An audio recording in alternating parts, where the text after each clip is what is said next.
Oh.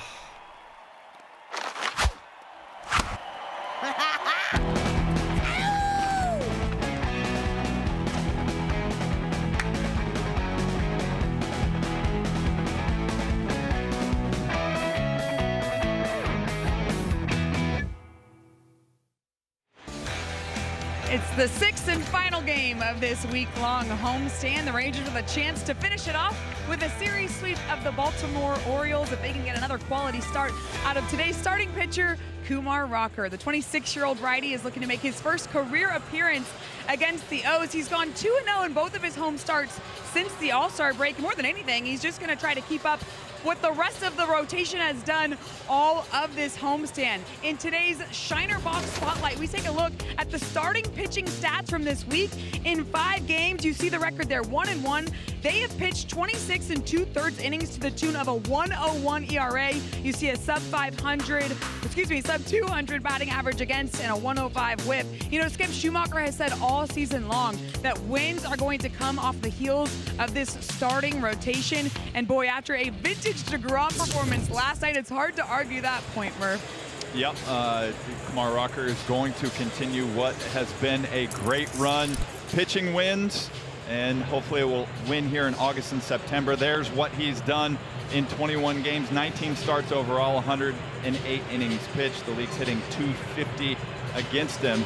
We're going to look at the arsenal for him, 39% slider, 49% slider usage with runners in scoring position. He also features a sinker, cutter, four seam, and a changeup. Well, and today he's going to get this Orioles lineup. They've struggled a little bit. The Trajan Wealth lineup today for Baltimore, they're 56-61. Gunnar Henderson, the shortstop, leading it off, and then it's Pete Alonso and Jackson Holliday. O'Neill, Beavers, and Tavares in the middle. Kobe Mayo at third base. Cowser in center field. Narvaez, the catcher, will bat ninth for Baltimore. A hot one outside, 98 degrees.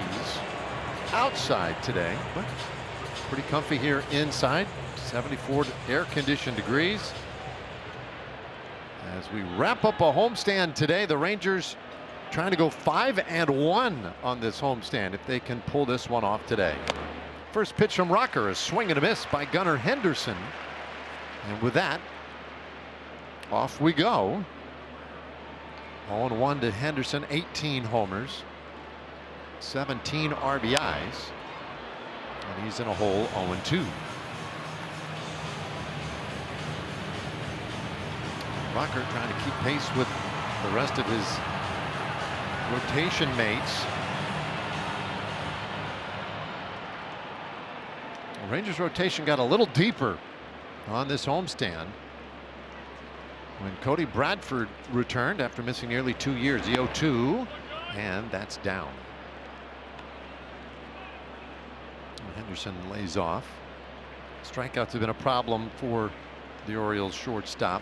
120 strikeouts this year, and an on-base average below league average at 295. And he swings and misses. That's a strikeout. Good start to the afternoon for Kumar Rocker. Love to see Rocker just aggressive out of the chute. The likelihood is that you will get the out if you get up 0-2. He does that with the fastball early on, tries for the slider, and then gets the swing and miss with the 1-2 slider. So the big righty gets his first man. Now Pete Alonso, and he'll go after the first pitch. He lines it to center. That's a base hit. Look at the defense for the Rangers. Cam Cauley just fielded that ball in center. Langford and Nimmo on the corners. We'll see Jonah Bride, first game as a Ranger at third base. Duran and Foscue up the middle. Berger over at first, and Elias Diaz behind the plate. So a man aboard for Jackson Holliday. Left-handed hitter, and he takes up and away ball one. Mentioned the Orioles offensively have not been very good in this series. Now Holliday might be the exception. Had a big home run. Massive home run, in fact, yesterday. The Birds are 4 for 18 in this series. with runners on base, not particularly good. Yeah, you see the last week for them has been borderline awful.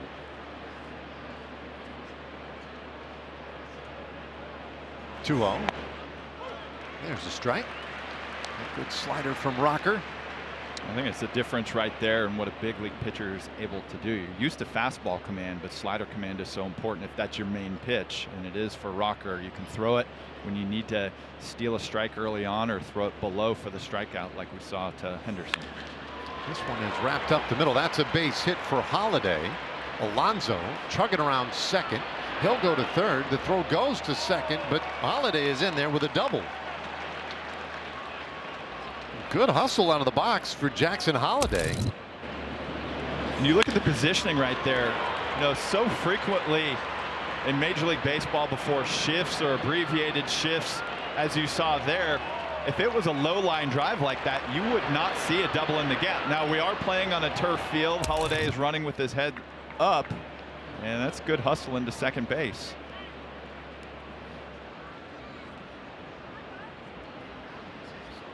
Here's Tyler O'Neill now. Alonso at third. Holiday at second. So the Orioles threatening in this first inning. Infield is back. And that's fouled away. Strike one. O'Neill, .220 average. 9 home runs.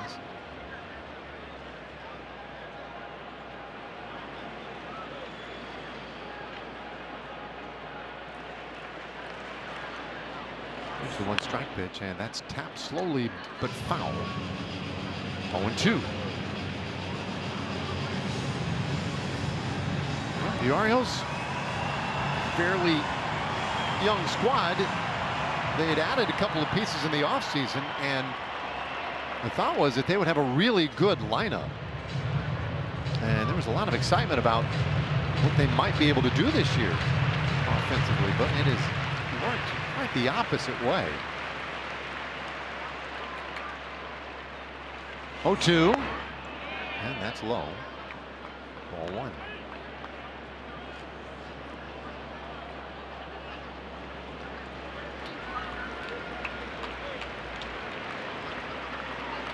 Well, that's pretty amazing.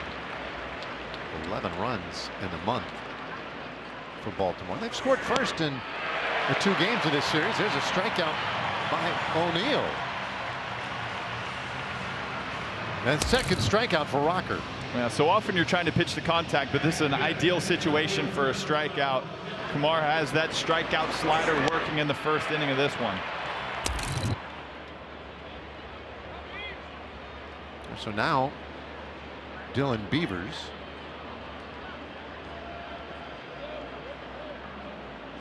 Beavers .241 average. And he holds off. So Alonso at third base, Holiday at second. After that strikeout, the Orioles are now 1 for 9 in this series with runners in scoring position. Rocker wants to make it 1 for 10. And he sneaks that one in there. It's a ball and a strike on Beavers.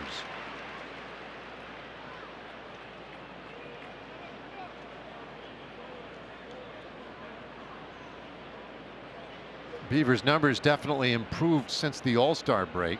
Not dramatically. Hits this one on the ground, first base. A stumbling stop by Berger, but Rocker isn't covering, and that's going to cost him a run. Alonso scores from third. That's a hit for Beavers, and Kumar Rocker just forgot to cover first base. It's happened before, and that can hurt him. That just shows you how important little things like that are. Kumar stands there on the mound just a split second too long, and he hits his fist into his glove right as he gets over there. I think he knows the possibility there. Now, Beaver's a guy that runs well. He and Taveras are the 2 best runners on the Orioles, but you see the distance between the mound and first versus the distance between home and first, and you leave your spot right away and you get over there, and that's most likely an out. So Baltimore gets that first run of the game, and now fastball is up and out. Elias Diaz debating whether or not that was worth the challenge. It was not. Now he's out in front of the plate to communicate with the rest of the infield. Well, good old Taveras. Always a pleasure to see Leo. Member of that World Series championship team in 2023. And he hammers that out into right field. That's a base hit. Holiday scores. Beavers got a good running start. They'll stop him at third on the Taveras double. Boy, and now that play at first base has cost Rocker 2 runs. Opposing offense in the first inning, such a theme this season, but not just opposing offense altogether. How many times have we been a pitch away or a defensive play away and just not finished the job? That's the case so far with Rocker. 2-0 Baltimore. Colby Mayo the batter, and he takes a fastball for a strike.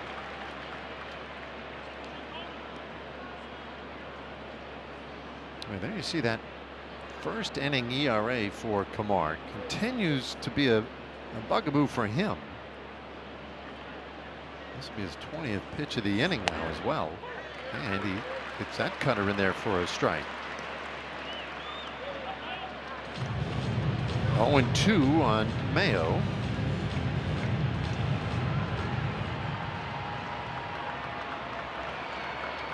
Right-handed hitter.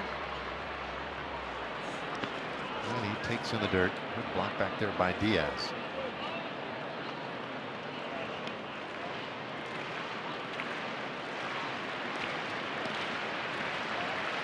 So the Orioles spotted a couple of runs in this first inning.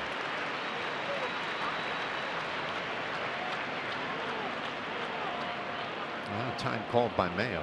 Mayo does have some power. He's kind of an all or nothing guy. Very low average, really low on base. But he has 15 home runs. He strikes out a ton. He is looking to do damage. The 1-2. And that's in the air. Foul ground, third base side. Jonah Bride is over and makes that catch to end the inning. But Baltimore steals a couple of runs.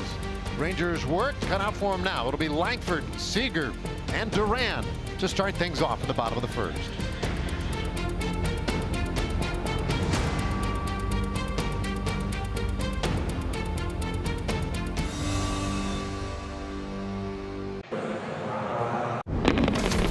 Well, this season, get a Baja for a blast. When the Rangers home run clears 420 feet, you can score a free 20-ounce Mountain Dew Baja Blast. Register now at BajaBlastHomeRuns.com to unlock the offer.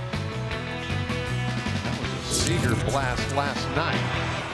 Huge insurance runs in that game. As we take a look at the Trajan Wealth starting lineup for the Rangers tonight. They're back over 500 at 59 and 58. Wyatt Langford starts it off in left field. Corey Seager will DH and bat second, and then it's Ezekiel Duran. Nimmo, Berger, Bosque in the middle. Diaz will do the catching. Jonah Bride getting the start at third base. Cam Colley in center field bats ninth. And that lineup will go up against lefty Cade Povich. 25 1/3 innings for him so far this season. Not a hard thrower, more of a location guy. He does have a sneaky four-seamer. He throws it 43% of the time, 21% curveball, slider, change, and sinker to go with the four-seam and curveball. Deals very up and out for ball one to Langford. Wyatt with 13 homers, 31 RBIs to go with that 260 average. And he takes upstairs. It's 2-0.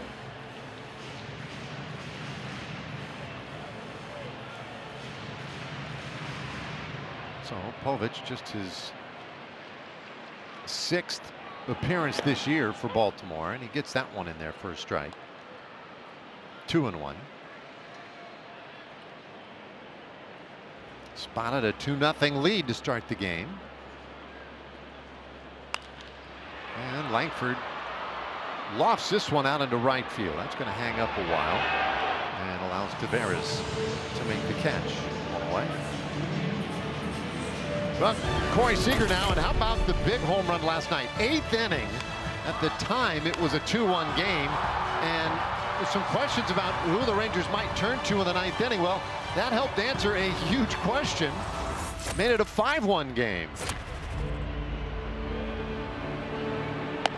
And he just does hold off here, ball 1. That was his 11th home run of the year.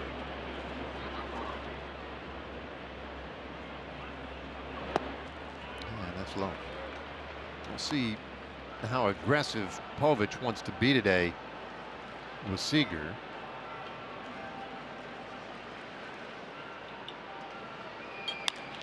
Corey off the end of the bat here, into the air, left field, and easy play for Beavers. 2 gone. Let's have a look at the Orioles defense today. Beavers, who you just saw, caught that ball in left. Colton Cowser in center, Leody Taveras in right. There'll be Mayo and Henderson on the left side of the infield. Jackson Holiday, Pete Alonso over on the right side. Carlos Narvaez do the catching today for Povich. So 2 up, 2 down. Here is Duran. And Zeke takes outside. Fastball at 92 from Povich, just 26 years old.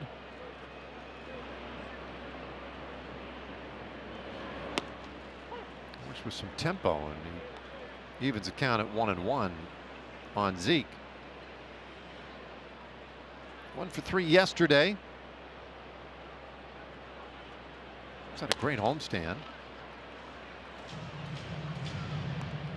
2-1 to count. 8 for 17 on the homestand with a home run, 3 doubles. He sent it with his base running, his defense, his bat. Roller left side of the infield. Sliding stop Mayo, and he throws out Duran to complete a 1-2-3 first inning. We head to the second on this sunny Sunday afternoon. It's 2-0 Baltimore.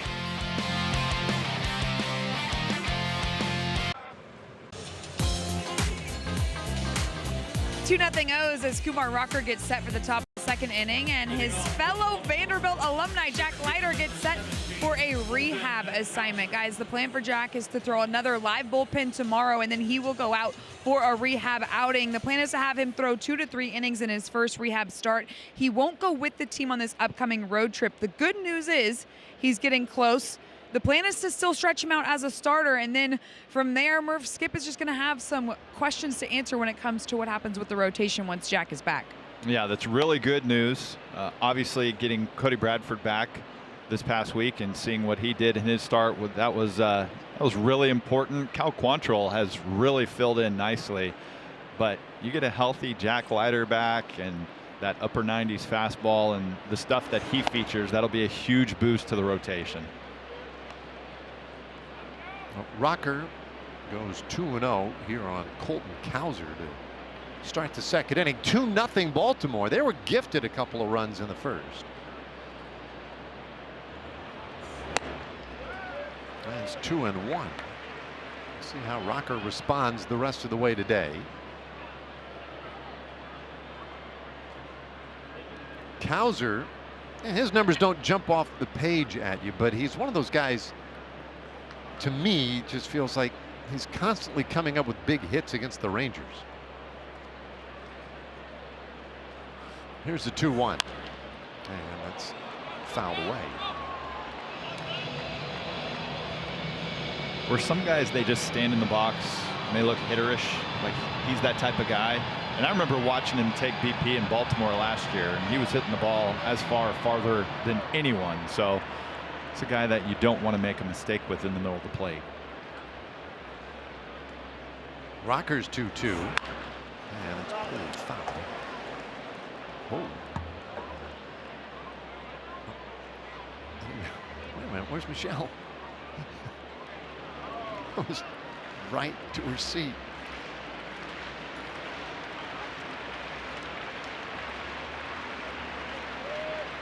They play Cowser to pull on the infield.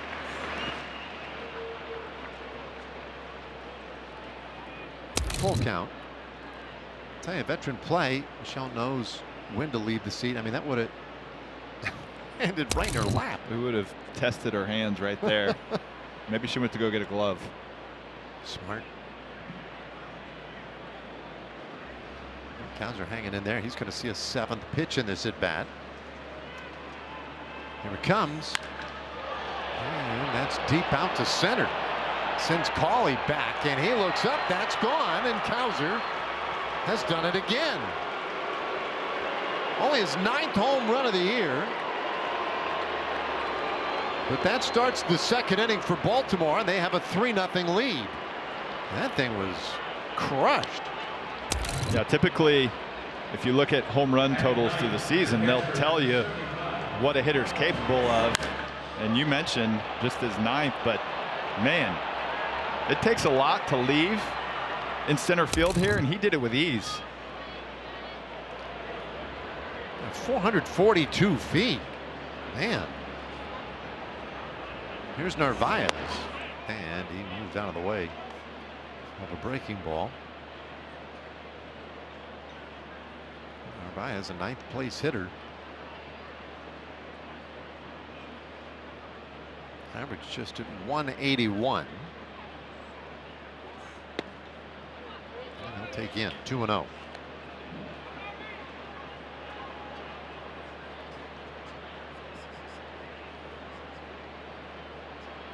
I mentioned earlier how the Orioles offense has struggled. It's only the 3rd time this month that they've led by multiple runs. 2-1. So uncharted waters right now for the Orioles.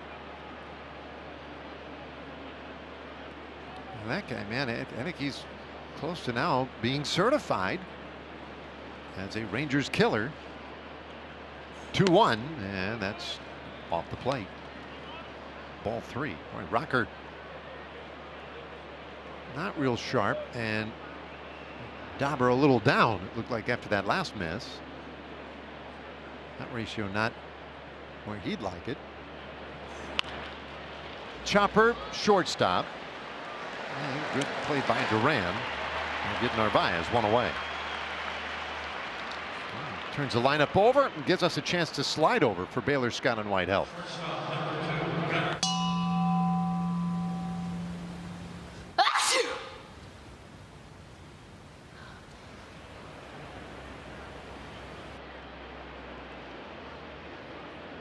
And here's Gunnar Henderson. Left-handed hitting shortstop. He struck out on the 1st. Yeah. Diaz holding that one there for emphasis, but couldn't sell it. Ball 1.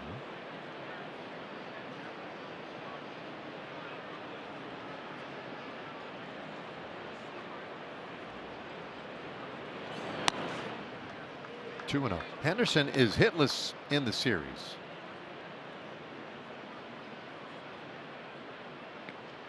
0 for 9. Rather 0 for 10.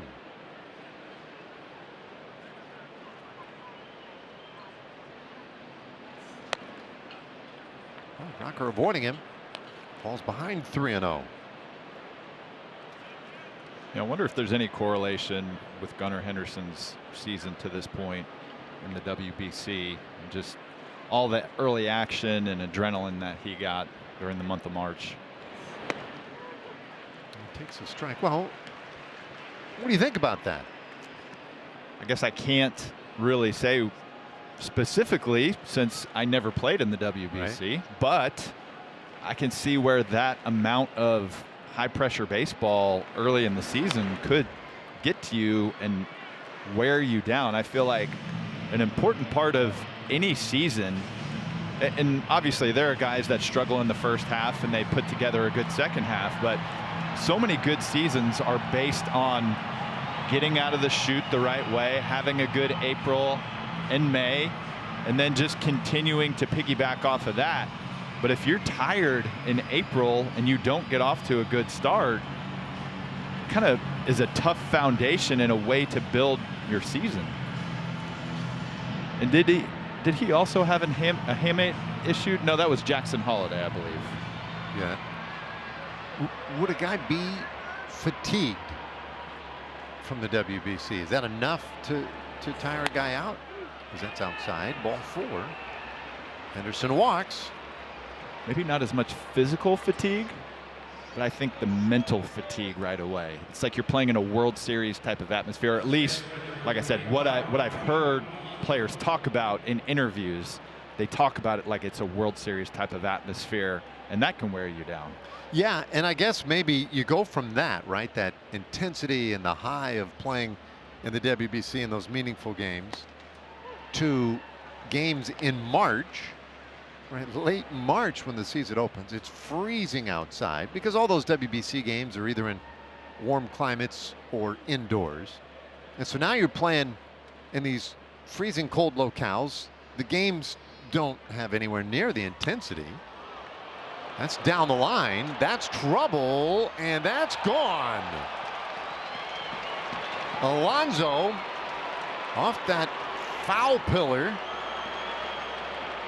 A 2-run homer. Oh, man. And Kumar Rocker's day is gone from a little bumpy to really rugged here. It's 5-0. A lot of times free agents that sign big contracts, they can have a difficult transition to a new team. Alonso, he's having a good year when it comes to exit velocity, hard hit rate, expected slug, a lot of the advanced numbers, the regular numbers. He's still showcasing that power that he always has. Jackson Holiday now, and he takes inside. Oh boy.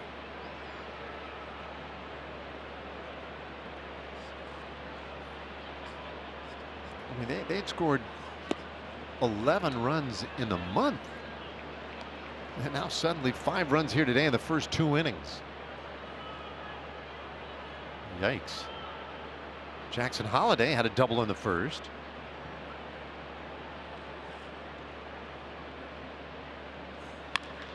And he takes a pretty good swing here. That one's hit well out to right field. And nice leaping grab made by Nimmo. 2 away. More hard contact from the Orioles. This one leaves the bat nearly 100 miles an hour from Holiday. It looks like it had some topspin on it. So while Nimmo was ready to track it down like it had backspin, it was going to carry. It ended up coming right back to him with some topspin.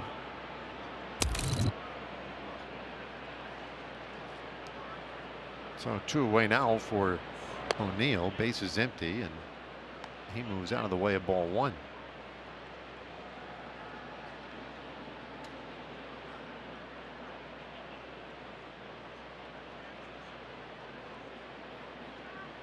Rocker about to make his 25th pitch of the inning, and it's in there for a strike.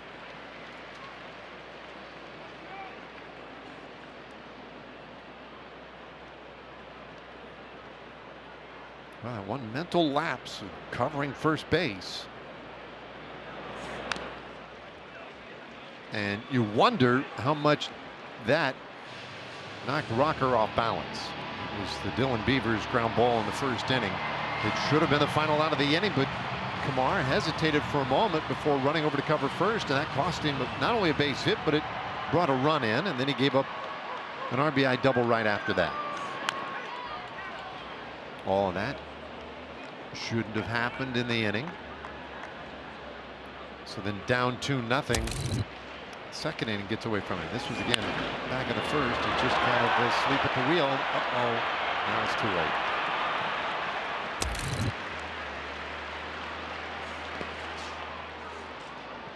Two balls, 2 strikes on O'Neill.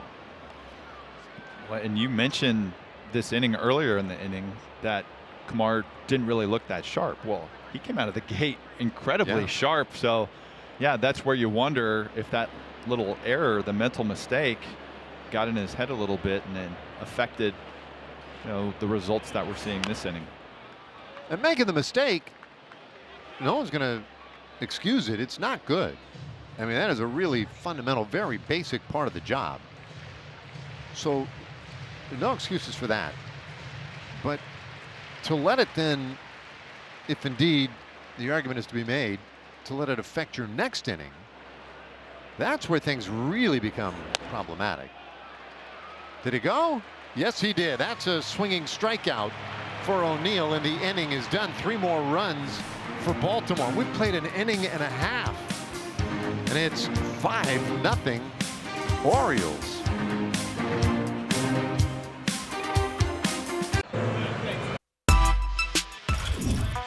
On our Choctaw Casinos and Resorts game within the game, left-handed hitters versus left-handed pitchers. Rangers in a single season, minimum 80 plate appearances versus left-handed pitching. Brandon Nimmo, 342 clip here in 2026.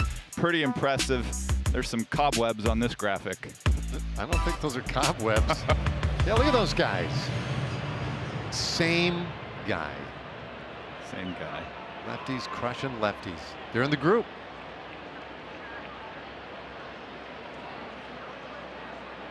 It's been a big part of the Rangers' success, having him and that ability to hit lefties, though. I mean, even the at-bat that he had the other day, where he just shoots a home run down the left field line, just going foul pole to foul pole. The batting average is one thing. The slug is another, because usually in a left-on-left matchup, even if the average is good, the slug tends to disappear. So that's what I've been most impressed with. Just his ability to get to anything and do it with power. Takes a strike, 2-1. Rangers need to chip away here against Povich. Nimmo, Berger, Foscue, and it's 3 balls and a strike. Povich being pretty careful here with Brandon.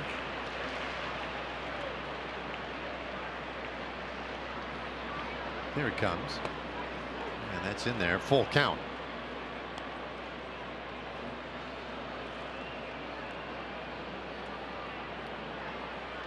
Well, the lefty only needed 11 pitches in the first inning.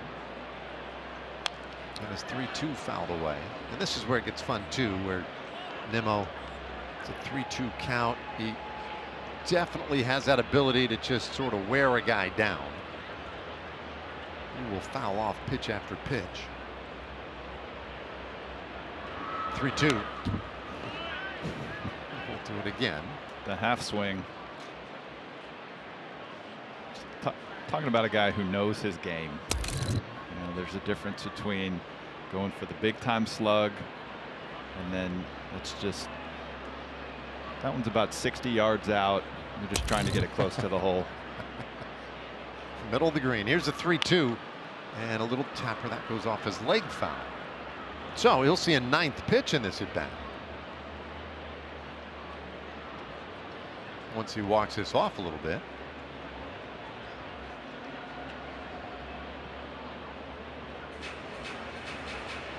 What about that part of it? Were you pretty good at fouling pitches off and making a guy labor like this? I did it in a different way, I guess. I would just go where the rear end was in the first base dugout, and I just threw the barrel at the ball. This ball in the air, deep out to left. Beavers is back near the wall, and he'll make the catch. And that's the first out of the inning, so Nimmo almost did it again. Instead, a long fly ball out. Well, either way, a really good at bat. That's a 4-seam fastball.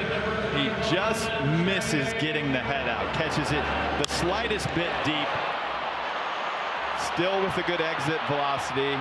He hit it where he could have hit it out, but maybe that's just the 2-strike approach part of it, where you take a little bit off on the bat speed to try to make some contact. It's a good at bat. You know, maybe one of the interesting things about the first 4 hitters, you know, we talk about all the time about being in an advantage count versus being in a pitcher's count. All 4 hitters, the first 4, have either been 2-1 or 2-0 at some point. And I know that Nimmo, he eventually fought to a 3-2 count, but I think the other balls were put in play on those counts. So I would like to think that if the Rangers continue to be in those advantage counts, that they're going to do some damage early on. And what's the count? 2-1. Yeah. You're right. This one pump foul, back out of play again. 2-2 the count. They continue to get in good hitters counts, but and some decent passes. That fly ball by Nimmo, certainly enough to give Orioles fans pause there for a moment. So maybe they'll get a little something going here on Povich eventually. Lefty's 2-2, and Berger turns it foul.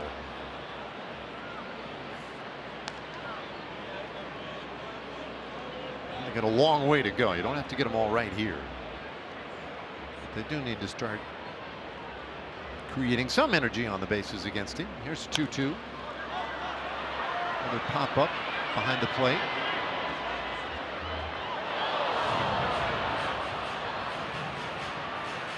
I would think realistically, when you're going into the middle innings, by the end of the third, just try to put 2 runs on the board, just to put yourself a little bit more in striking distance. That's obviously assuming that the Orioles don't continue to score. This ball lined out to right field. That's a base hit, and the Rangers have their first base runner.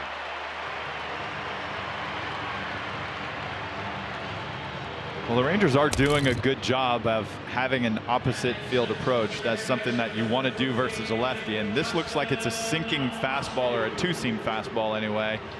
If Jake's trying to pull that pitch, it's probably going to be a rollover ground ball to the left side of the infield. Instead, it's a line drive to right field. So he gets Foscue up with a man on, and Justin takes high, ball 1. Well, Nimmo, it took 9 pitches to get him to fly out to left. Berger, with that base hit there on the 7th pitch of his at bat. So Foscue's had plenty to look at here, and he takes outside. It's 2-0. So there you go again, Murph, just like you were saying. Another advantage count for a Rangers batter. And this wouldn't be a mistake the way that you would talk about a defensive mistake, that sort of thing, but good teams are going to take advantage of being in these opportunities. Well, this one's lined out to left field. That's a hit as well. They're playing very deep. Bieber's able to take it on a hop. So Berger stops at second. Foscue is aboard. Back-to-back hits. Now, typically you're in a 2-0 count. I know that you can't necessarily always look fastball, since fastball usage is down across Major League Baseball. You can at least look somewhere in the middle of the plate. It was a fastball. It was down. It was in a good zone for Foscue to do damage, and he hit it hard. So an impromptu meeting out on the mound. Alonso Narvaez out there. Oh, look at those numbers for Povich. He was really good his last time out, but the previous 2 starts just brutal. Rangers have worked him a little bit in the second. Here's Diaz. And Elias takes high, ball 1. That was the 20th pitch of the inning for Povich. Oh, and speaking of being in good counts, he's not thrown a single first pitch strike. Yeah. Usually that is no way to live. Diaz pops it up. Infield fly rule in effect. 2 away.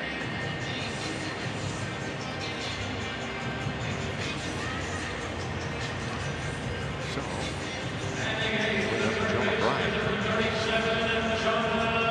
well, that would be some way to make your introduction to the team. Jonah Bride just called up today, and he's been doing a great job with AAA Round Rock. 10 homers, 60 RBIs, and he'll take a breaking ball in.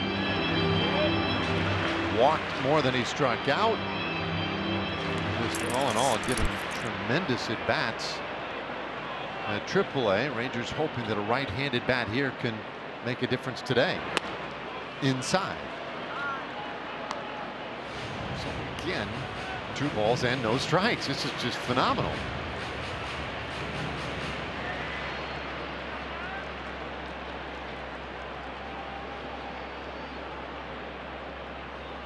2-0 from Povich, and it's ripped foul.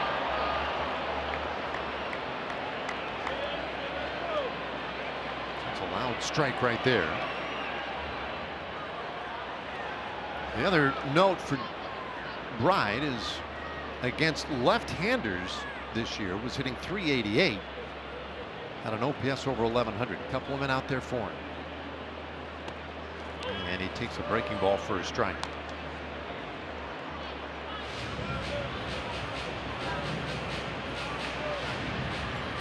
Fifth consecutive season of big league time for Jonah Bride. Came up with Oakland. 2-2. And he swings and misses, and that strikeout ends the Rangers' threat in the second. They made Povich work, but they leave 2 out there. We have played 2 so far this afternoon. It's 5-0 Baltimore.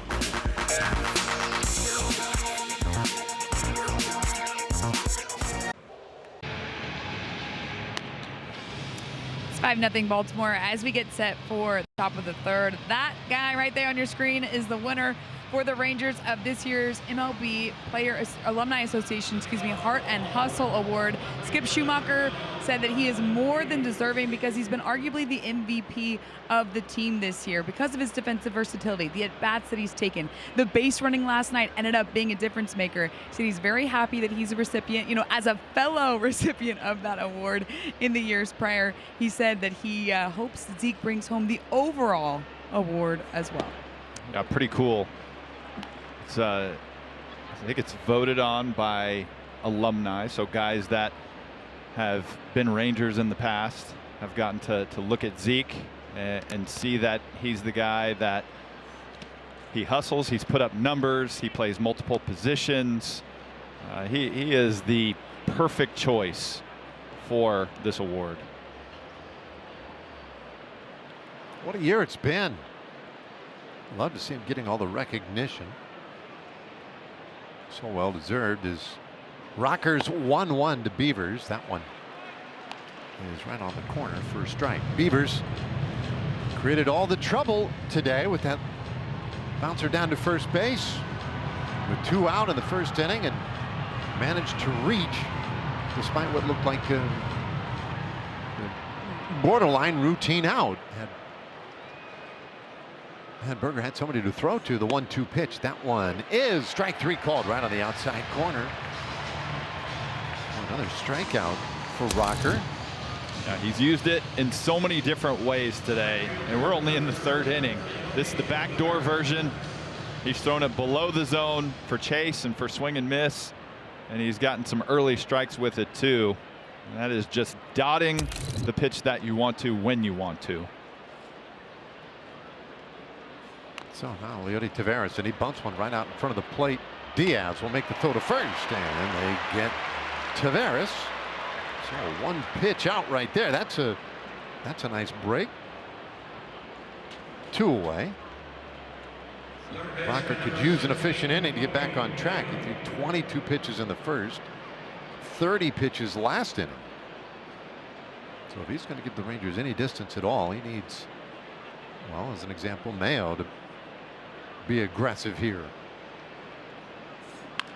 And Mayo lifts that into center field. Cauley on the run goes into a dive, and that one's past him, and that's going to be trouble. Mayo around second. He heads for third, and he'll be in there easily. 2 out triple. This is obviously an aggressive play. This is the angle that we're looking at it from. The ball just continues to fade away from Cam Cauley. He's one of the fastest players in all of Major League Baseball. Takes the aggressive route to it and just misses it. I think it's a worthy play right there, just trying to be aggressive. As you mentioned, Mayo being aggressive early, if he makes that play, that's huge for Rocker, just to keep the pitch count low and get through this inning on just 58 pitches. But now Rocker's going to have to throw a few more. Colton Cowser, who hit a home run in the second inning, is the next hitter with Mayo at third base. Rocker's 1-0. That's fouled off.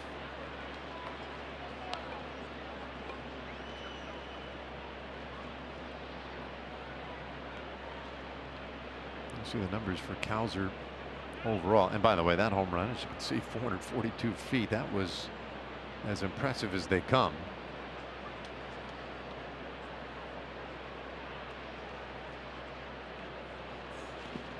It's in the dirt. Rocker pitched a week ago. It was Sunday in Houston when he last was on the mound. Gave up 3 runs in 5 1/3 innings. It was a career high 10 hits allowed, though. Ball game. Houston eventually won 7-3. 2-1, and that's outside. And I think it's fair to wonder with Rocker just where he is physically. He's at 110 plus innings now, and that's more than any professional season in his career. That's in the dirt. Oh, and Cowser went around. Swinging strike. This is just a situation where you're 3-1, you've hit a homer already, you're looking for a heater, you get a slider. This is actually pretty close. It just does go. He wasn't buying it. 3-2 on Cowser. And a swing and a miss. He strikes out. Rocker with 5 strikeouts through 3 innings and posts his first goose egg of the afternoon. We go to the bottom of the 3rd inning in a 5-0 game.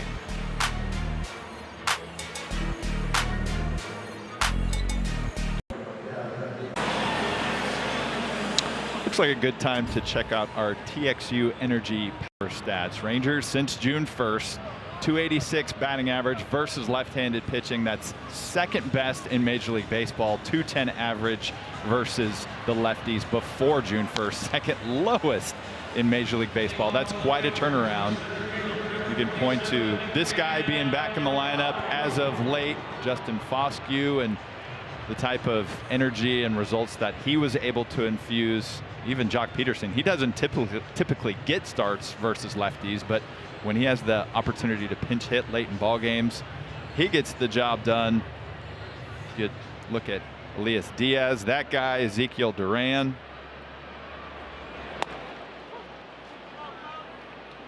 First pitch strike here to Cam Colley.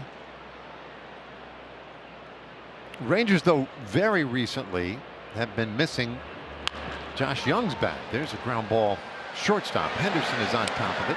Throws out Colley barely. And as you mentioned earlier, it's such great speed. Colley really hustling down the line there. 1 away. And it'll turn things over to Langford for a 2nd time. So we'll see how the Rangers do with their 2nd look at Povich. By the way, was that his first pitch strike of the game? It was, and it resulted in an out.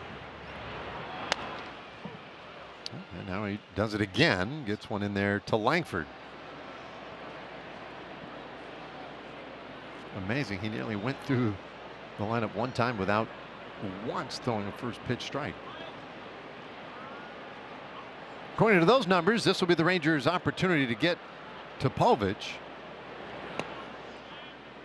Inside, 1-1. The struggles seem to happen with that 2nd trip through the order.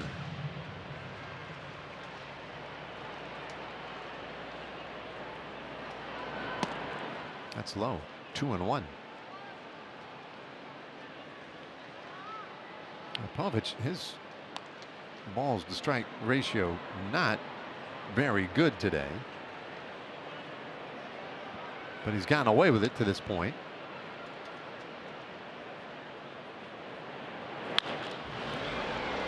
Foul, 2-2.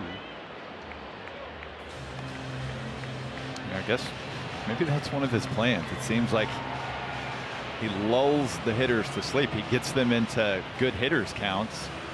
We've seen about 3 or 4 bullets in foul territory down that 3rd baseline today. 2-2, a little tapper 3rd base side. What a great job to grab that one and then spin and throw, but not in time. Langford beats it out. Povich almost made one of the plays of the year for a pitcher right there. But Langford just moves too quickly. Yeah, if this is any other runner, I guess I would say most runners in Major League Baseball, this probably would have been an out, and we're going to see this on some highlight reels. But if it's Langford or Cam Cauley or some of the better runners across baseball, this is just going to be no contest, because you've got a pitcher that's falling off toward the third baseline and trying to put some mustard on a throw with no lower body. Now Seager, he pops this one up, and this is likely to be an out. It is. Mayo takes care of it. 2 away. Well, it's frustrating right there for Seager. We'll bring up Ezekiel Duran.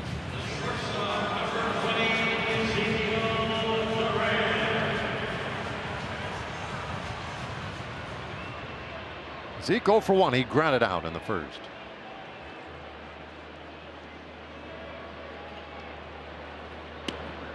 And he takes inside. We don't know. Another first pitch ball, and now an ABS challenge here is pitch was called ball. The catcher challenge. Using ABS. Our ABS challenge is powered by T-Mobile. And that was indeed a ball. Baltimore has 1 challenge remaining. So the Orioles burn a challenge.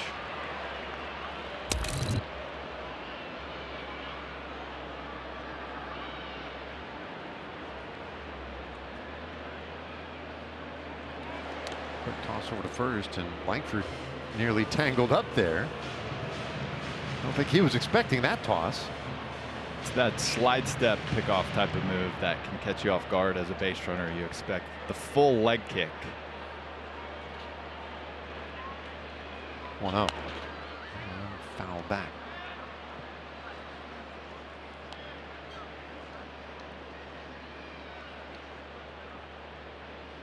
Well, Rangers have a problem right now. They're trailing 5-0, and Durant, the self-proclaimed solution. Might he be a solution here to just get the scoring started for the Rangers? That's in. 2-1. It's the count of the day. Boy, is it. Those are great numbers for Zeke, who seems to get a little bit better when he has somebody out there. 2-2.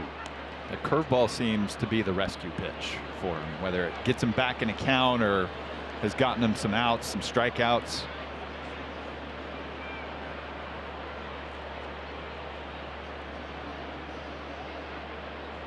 Langford leading, not going anywhere. It's a full count now on Zeke.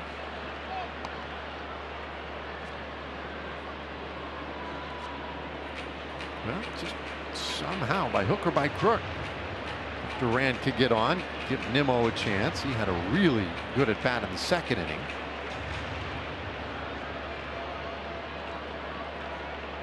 Here's the payoff. Man, that's high, ball 4, not even close. So the Rangers have a couple of men on now. You said it earlier, Murph. Just get to the third inning. Maybe get a couple of those runs back.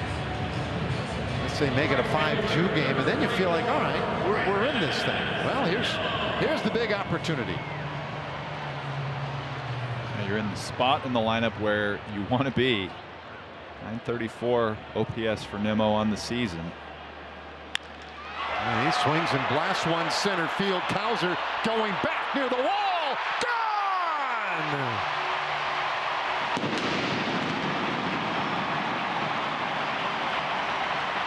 What a big swing from Brandon Nimmo.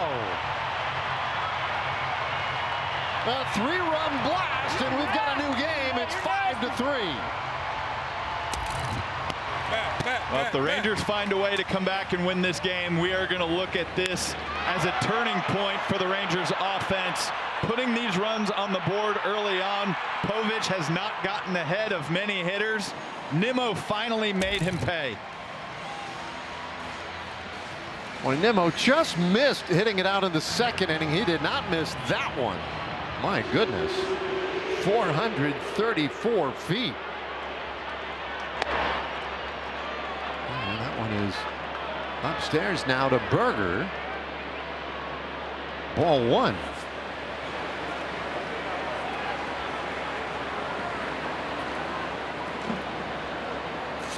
How about that? Rangers crushing the ball lately, and that is high. 2-0 to Jake Berger.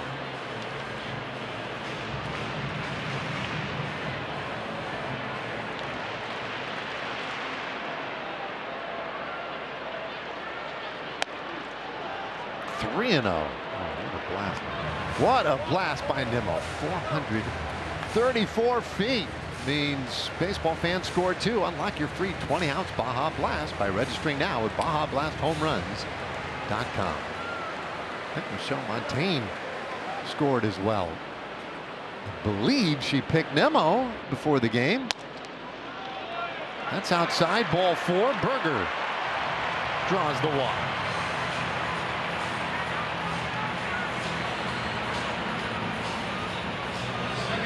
Consternation right now in that Orioles dugout, and they will make a quick visit here, maybe slow things down a moment for Povich.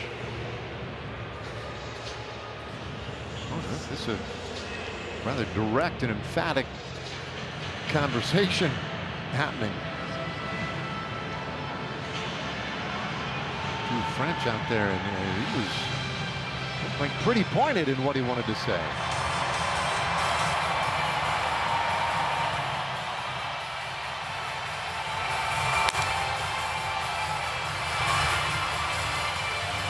I think that's the reason why you want to have a sense of urgency too. You see Doggo throwing in the bullpen. I think bullpens are so good across Major League Baseball. You start to see different guys coming out of that pen, and the Orioles playing matchup games. It can be a little bit harder to score, even if you get the guys that are more so the swingmen or the guys that are easier to score off of out of the bullpen. But it's not always the case across Major League Baseball these days. So that is a huge reason why that Brandon Nimmo swing was so important. There's a strike to Foscue. 1-1. Interesting, we just saw a shot a moment ago of the Orioles bullpen. Geraldo warming up in their pen. That's a strike. 1-2. Starting to think their president of baseball operations, Mike Elias, has a midday TV issue. Povich is his starter. Geraldo is his next man up. We have a Donahue out there, or what in the world? 1-2 pitch, and that's downstairs. 2-2. Winfrey, perhaps.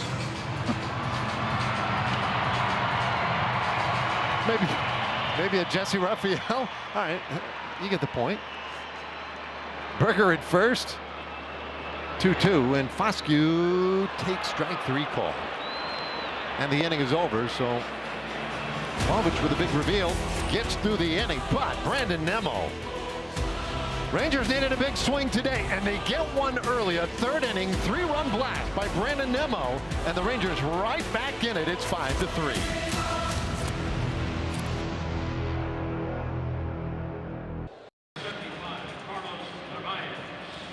Well, it's a two-run game now, thanks to one swing of the bat from Brandon Nimmo. Thank you to one Dave Raymond for the call-out, recognizing that I did pick him to be our home run hitter for today's game on the RSN pregame show.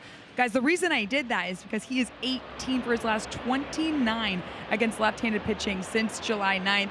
Now, of course, he is not only really good against lefties, but he has been hitting the ball really well. And I asked him what's been the difference. He said, I feel like I'm hitting as I was early in the season, in March and April. I feel like I'm getting back to that. And he said, there are times, even when I was hitting the ball in May, where I was just getting a little unlucky. He feels like the luck has kind of swung back to his side. And the Rangers are sure glad about that.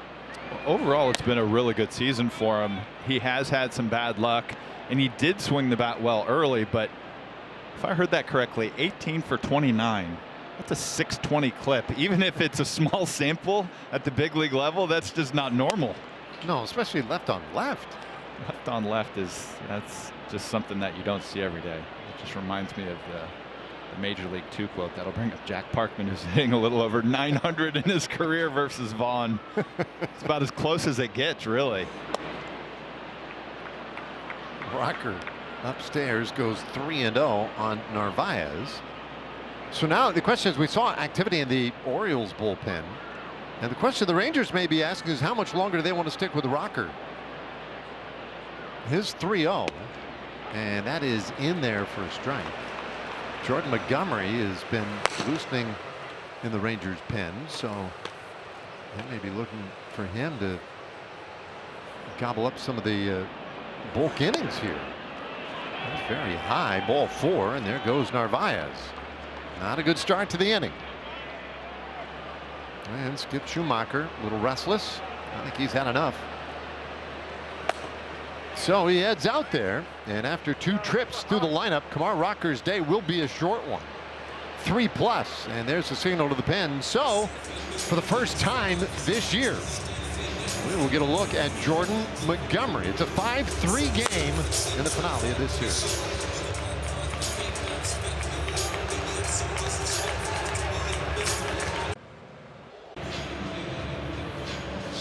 5-3 ball game. Man on to start this 4th inning for Baltimore, and Jordan Montgomery making his return in a Rangers uniform. And who could forget the impact he had in that 2023 postseason game 1 of the wild card series? That phenomenal catch on the popped up bunt. And to me, Murph, going back to that postseason, that was the tone setter. That was almost everything for me. At that point, I felt like this Rangers team had a real shot. Yeah, and I don't feel like he honestly gets enough credit for what he did. There's what he's done in 8 rehab starts between AA Frisco and AAA Round Rock. You know, you look at some of the offensive performance, you look at what Nathan Eovaldi did, and obviously what Corey Seager did down the stretch in the World Series, but Montgomery was so good from beginning to end of that postseason. Well, he gets to top of the lineup here. Gunnar Henderson, who was struck out and walked today. And the 1-0 pitch just missed for ball 2.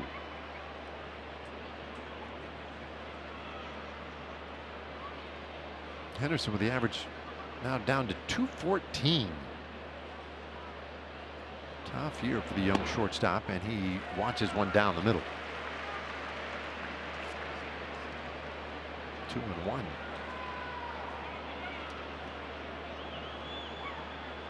So great to see Montgomery back. He was activated Friday for this series, but this is his first appearance.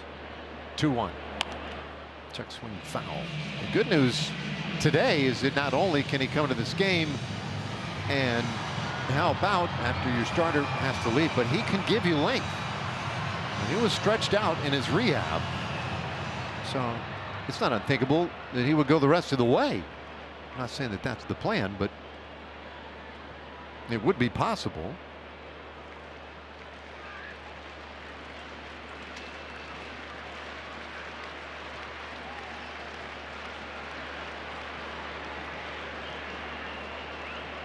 Long hold. Really long. The 2-2.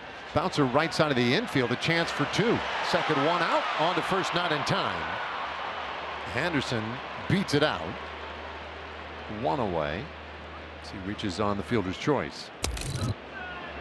Well, I guess if you're looking at some early signs from Montgomery, a good hitter, Gunnar Henderson, even though he's not having a great season, there were some uncomfortable swings. So even though Montgomery is living in the 91-mile-an-hour range with his fastball, saw some good breaking pitches and ended in soft contact. So Pete Alonso, and he swings and misses at strike 1. Alonso has a base hit and a home run today. 2-run shot came in the second inning. This is 24th of the season.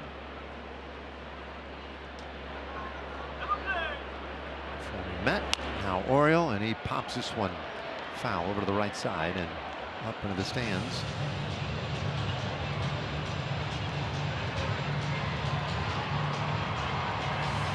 The signing of Alonso, one of the reasons why a lot of people were bullish on this Orioles lineup this year. Felt like they were stacked with a lot of young talent, and then you add somebody like Alonso to it, and Katie barred the door. 0-2, and that's low. It just has not quite come together for him this year.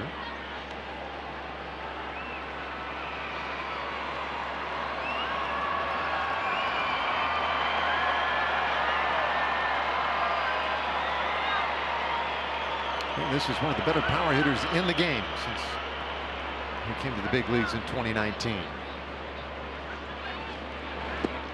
And he takes low, 2-2. In fact, for Alonso, since making his major league debut in 2019, he has more RBIs than anybody in baseball. He's played in more games. He has the third most home runs, 288 of them. Only Judge and Kyle Schwarber ahead of him. Runner goes, pitches inside. Throw to second is offline, and Gunnar Henderson has his 9th steal of the year.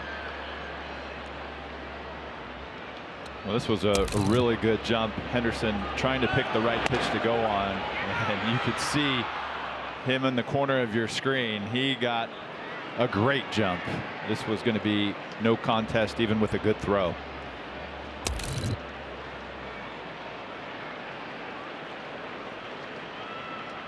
Now the payoff pitch to Alonso, and he lifts that one deep out to left center, and that's trouble. That is gone.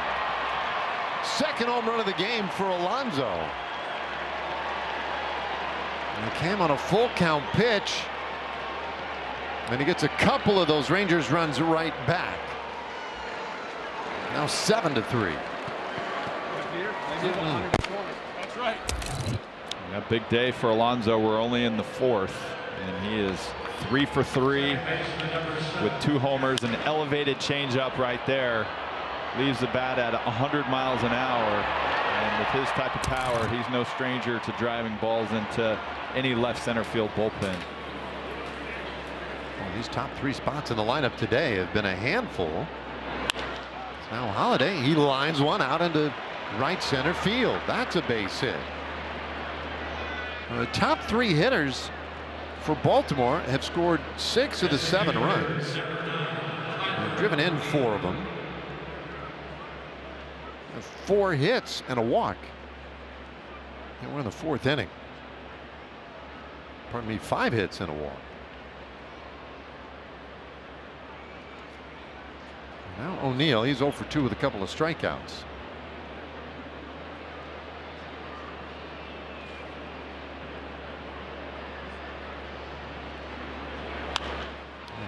Shanks that one foul over to the right side.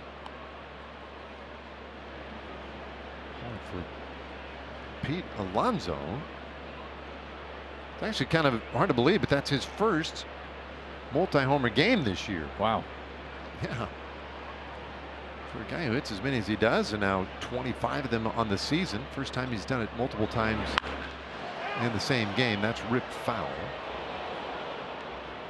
He's done it 27 times in his career.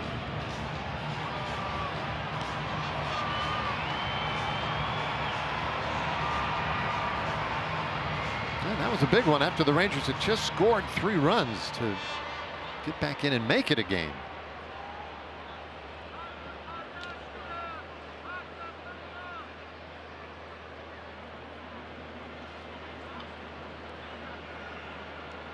There's the 0-2. Oh, that's very close. No challenge, but that might have been strike 3. Yep. 0-2 changeup. It just seems like it just carves that low outside corner.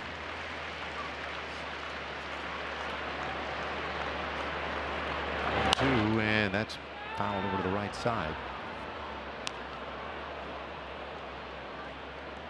Montgomery having a little trouble finishing off these hitters.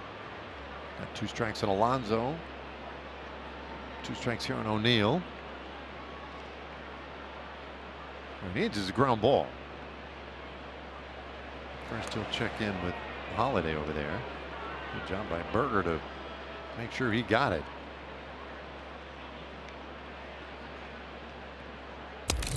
See another look over there. Montgomery with the pick. Now he goes back in there. You'll see Jason Bourgeois, the first base coach for the Orioles, and he comes up and says, make sure, do what you can to go back in standing up. Big jump.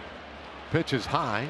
Throw to second, not in time, and that's a 6th steal of the year for Holiday. And the Orioles are running on Montgomery. That's the 2nd stolen base he's allowed. Yeah, you always wonder if this is from a previous scattering report or if they're just thinking, hey, this is the first time that he's been on a major league mound in a really long time. He's really going to be focused on hitters and trying to throw strikes. So let's create some havoc on the base paths. 2-2. There's a comebacker, and that one gets through. Foscue throws over to first just in time to get O'Neill. Gets Holiday to third base, but 2 outs. Beavers coming up, and we slide over for Choctaw Casinos and Resorts.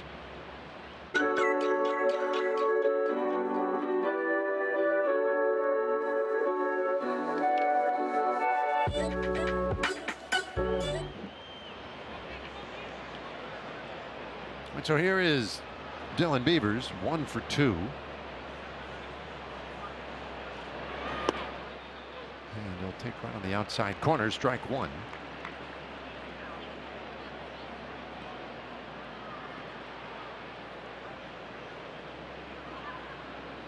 Infield hit in the first inning, struck out looking last time up. And that's in the dirt. 1-1. So boy, Montgomery has already thrown 20 pitches. And that's to get just 2 outs so far.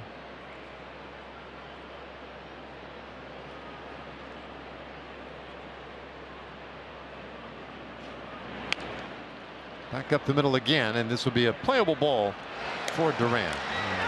Takes care of it. And the inning is done. Well, that ended up being pretty close. But Jordan Montgomery back out on the mound in a Rangers uniform, finishes off the 4th inning. We go to the last of the 4th. It's 7-3 Baltimore.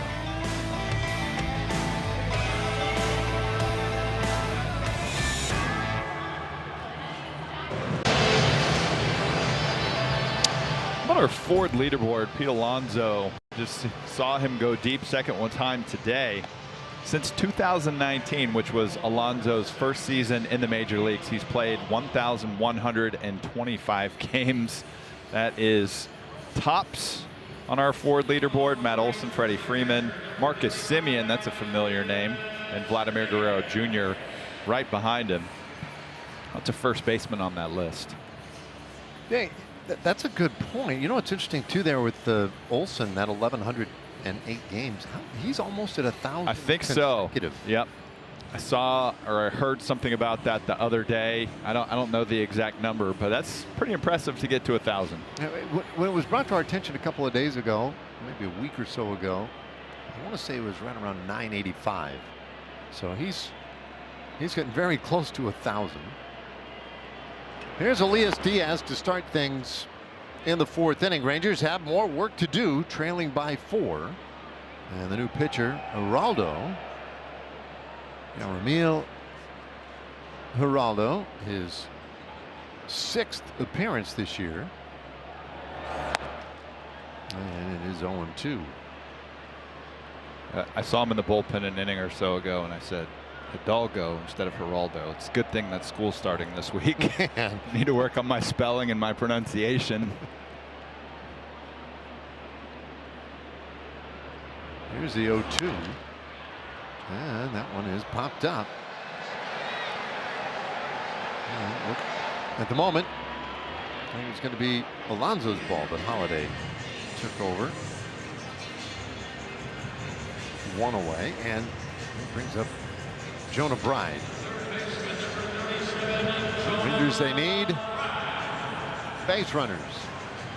And perhaps Bride can provide them with one of those. Pride getting the start at third base today. He is versatile. They can use him around the diamond. They needed his right-handed bat. And he takes on the inside corner. Strike one. We saw him come up with Oakland. Spent a couple of years with Miami, including 2024 when he played for Skip Schumacher, and he had a good year that year. 0-2 the count. Also last year, a little bit of time between the Marlins and the Twins. So the Rangers, his fourth big league organization.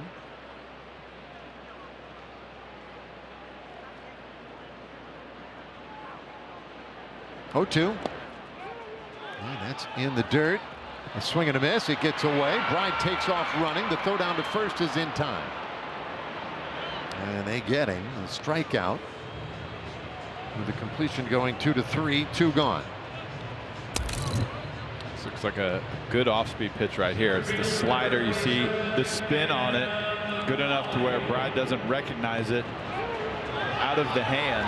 And for a minute you think it's going to get further away, but a strong throw here. Alonso slips a little bit on the stretch. So now Collie. The Rangers got 3 runs last inning. But they've had a hard time slowing down this Orioles lineup today. A lineup that has really been struggling lately, but they've had a big afternoon today with 7 runs on 9 hits. Collie's 0 for 1.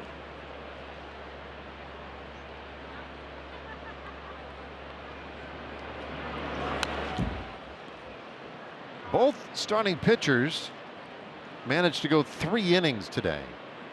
In Rocker's case, 3 innings pitched. He allowed 6 runs on 7 hits.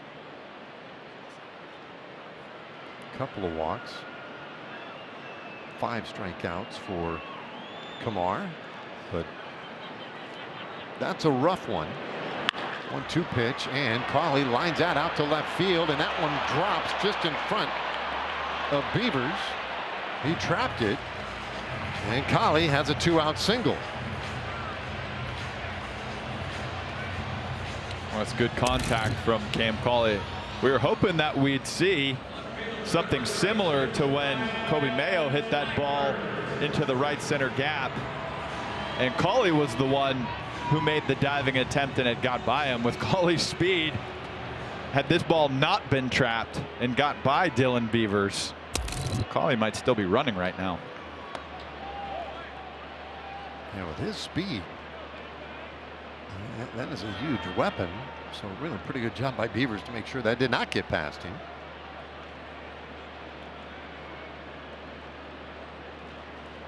Cawley at first. And the 1-0 to Langford. Ooh, got him. Got him on the elbow. Somehow Narvaez maybe took a little more damage from that one, it looked like. It looked like he was in pain when it was done. And there's why. You see a lot of the guys today wear the elbow guard for that exact reason.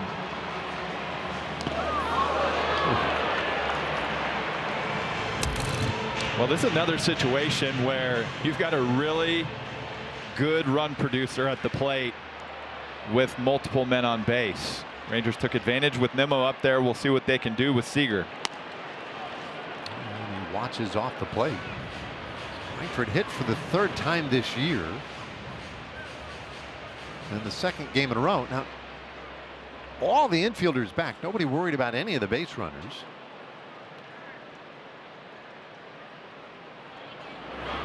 And that is outside. Now, Cawley at second base, it's up to him one way or the other if the Rangers were to try and advance to this spot. Interesting the way the Orioles are basically conceding it. They're not concerned at all about the runners.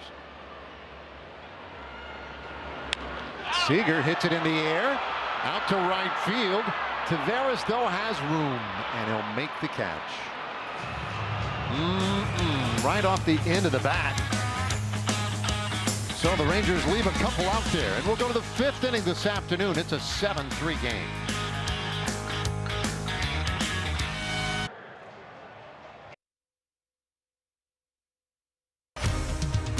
Rangers baseball on RSN is brought to you by Choctaw Casinos and Resorts, the official casino and resort of the Texas Rangers, and by your North Texas Chevy dealers.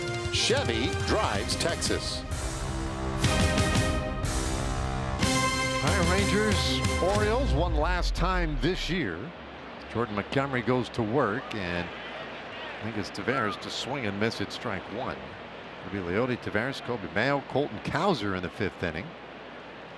7-3 Baltimore. And Montgomery is a little bit low, but a challenge. Pitch is called a ball. The catcher's challenging. Elias Diaz using ABS here. Let's see. Powered by T-Mobile. Nope, that was a ball. Oh my goodness, how close was that? Hair. Less than 1/10 of an inch.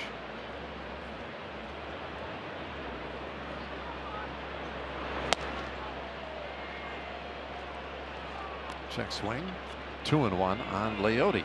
Switch hitting right fielder. Tavares RBI double today. 1 for 2. He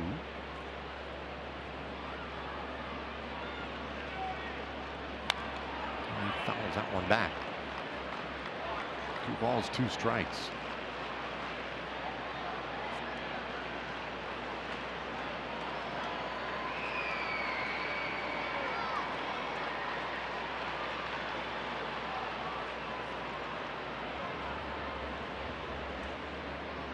Montgomery. Looks for that outside corner, and he got it. And now Tavares will challenge. So Leody using an ABS challenge powered by T-Mobile, and that is a strike. So he goes down looking. ABS challenge system is so interesting. Some of these pitches, they seem close, or they appear to be in the zone. They're not there. This one was really close. This is a great challenge on the part of Diaz. Or excuse me. Well, it was a good pitch by Montgomery. That was still a strike after Leody challenge. So Baltimore now without challenges the rest of the way. Mayo takes ball 1.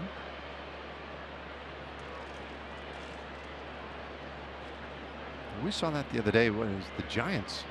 Was it the Giants series, or was it on the road in Houston where the Rangers? One that just clipped the absolute corner. They ran out of challenges, and then there was a terrible call late. I think it was in Houston, right? And yes. It was against.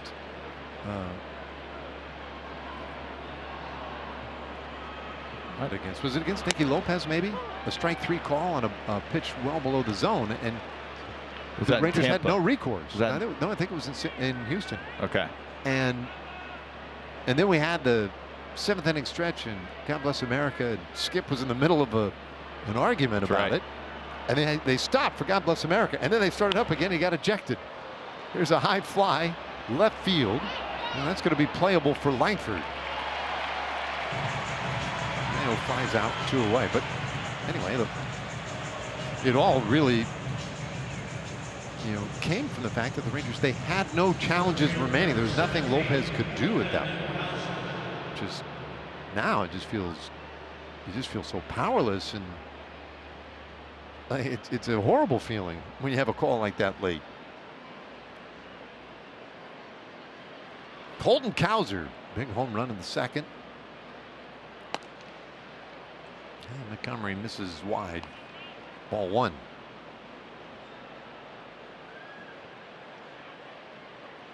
Seven runs, 9 hits for the Orioles today.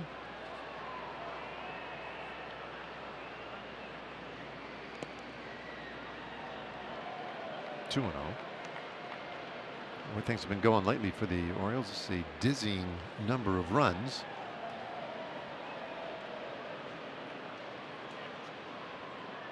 Most runs they've scored in a game this month.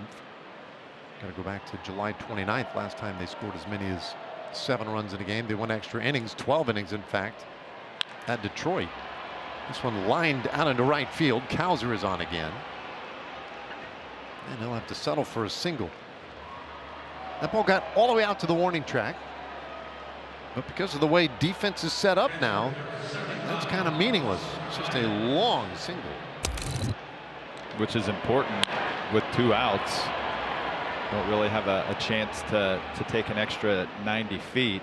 And if Cowser, excuse me, if he's going to do that, he's going to have to take off in one of these first few pitches to get in scoring position. He does like to run, and the Orioles were running on Montgomery last inning. And he pumps one in for a strike to Narvaez. Narvaez 0 for 1 with a walk.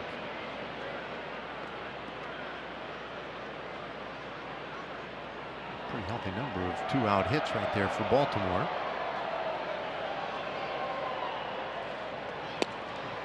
Oh, and 2.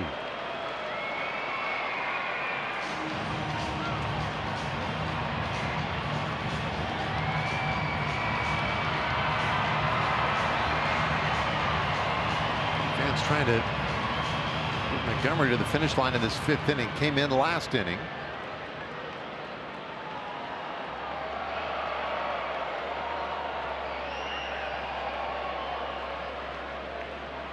Look over at first base. 0-2, and that's tight.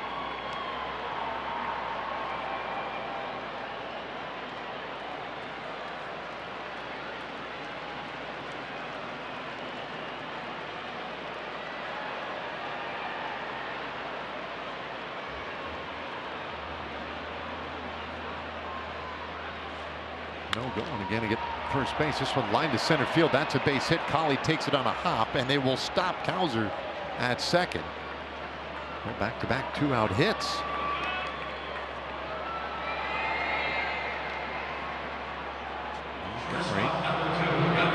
Turns the lineup over again. Second look at Gunnar Henderson now. I guess, and you talking about where outfielders are traditionally played these days, I guess there's the other side of it. Or I guess they're, both plays. Nimmo playing deeper, cuts off a double, but Collie playing deeper. You always wonder if he's playing where outfielders played, 10 or 15 years ago. Is he catching that ball? Right. In the dirt. Ball 1 to Gunnar Henderson. Yeah, I think the argument is that pretty good chance that is caught if he's at a little more traditional depth in center. Henderson, strike out, a walk, reached on a fielder's choice. He has a stolen base today as well. Montgomery's off the plate. 2-0. Jordan's last big league appearance, September 22nd of 2024. He was at Milwaukee in an Arizona Diamondbacks uniform. Came out of that game with an injury, had Tommy John surgery. About 6 months later,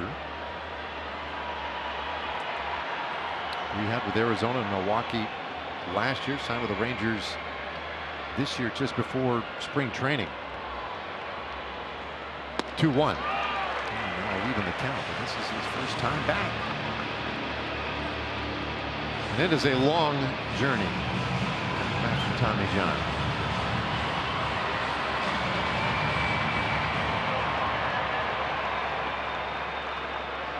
Trying to make it a scoreless 5th. 2-2. And Henderson lifts it down the left field line. That one slicing away and ends up in the stands.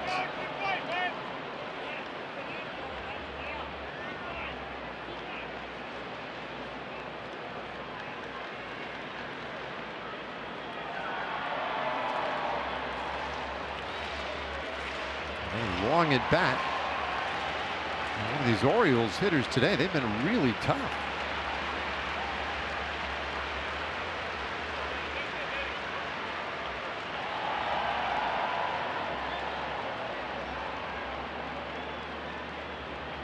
Former American League Rookie of the Year, Gunnar Henderson. On his 5th year with the Orioles. He's only 24 years old. 2-2 pitch, and that is strike 3 called. How about Jordan Montgomery? Couple of strikeouts in the inning, his first 2 of the year. First, he got Leody Taveras looking. Leody challenged, didn't work out. He finishes the inning with strike 3 called on Gunnar Henderson, and he throws up a scoreless 5th.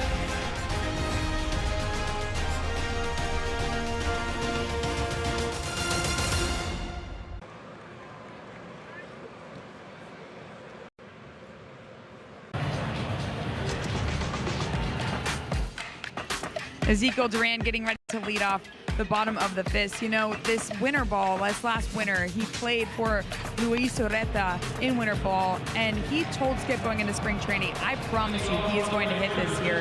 He said the year before last, Skip remembers facing him when he was the manager in Miami, and he said, I remember Zeke, quote, killing us. Now, he doesn't want to say it's been surprising watching Zeke offensively this year because he knew it was in there, but he did say he didn't know he was going to be a middle of the order bat with damage, and he's been one of the reasons why they've stayed afloat this season.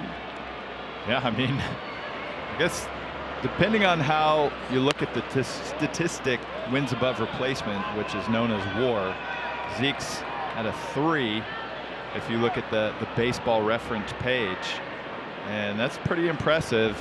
You combine the home runs with 9 stolen bases. He's played really good defense in multiple positions. Obviously, we told you he's the heart and hustle guy because not only does he put up numbers, but the energy that he plays with and what he brings. I think on one hand, you know what he's capable of, but you didn't expect this type of performance this year, especially with a few down seasons in recent years. There's a swing and a drive left field. Beavers is back near the wall, and he makes the catch. And Duran just missed. Boy, the Rangers have had a couple of swings like that. Well, they have just missed getting it out. 1 away. So really good at bat from Zeke. Go up there, you're just trying to square up a baseball, look for something in the middle. He gets it. Off-speed pitch just slightly out front of it. Right there with Beavers back at the fence. Well, he did that earlier with Brandon Nimmo, right? Nimmo in the 2nd inning hit a deep fly ball. Beavers was able to make the catch right back there in front of the fence. Then Nimmo, the next time up, knocked a 3-run homer over the wall in center field. And he takes high here, 1-1. Liberty Mutual Insurance field coverage. That home run, 434 feet. His 3rd longest of the year.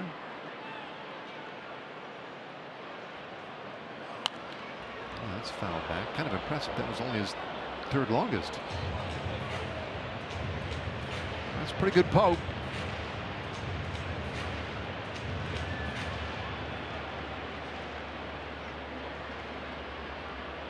Yeah, now because of that home run, 54 consecutive games for the Rangers with an extra base hit. There's a swing and a miss, and Nimmo strikes out. So Waldo through a scoreless 4th inning, and now 2 up, 2 down in the 5th. Bring up Jake Berger. When they go over Brandon Nimmo and, you know, before the series or pregame meetings, I wonder if there's ever consideration, hey, if we face Nimmo in the 7th or 8th inning, we're going to try to stay away from the left-on-left matchup and just stick with the righty.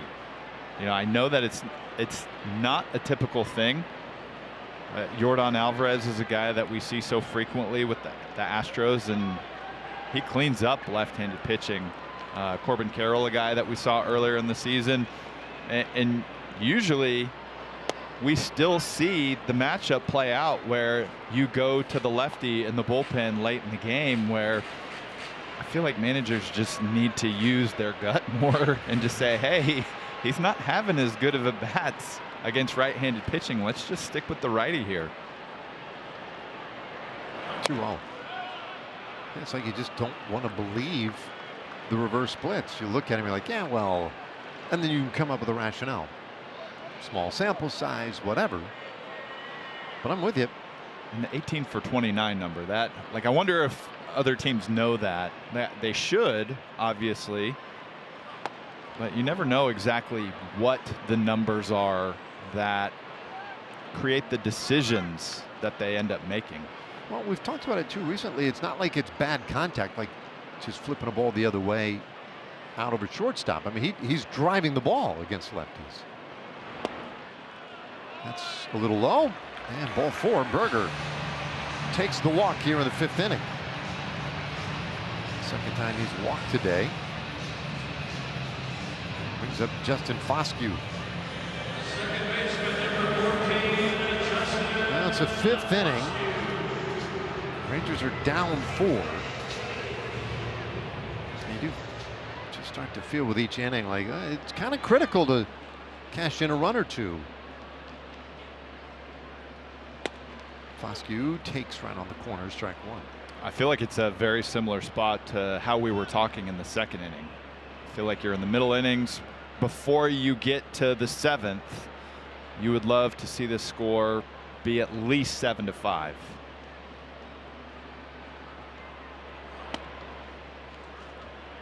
One ball, one strike on Foscue, who has a hit today.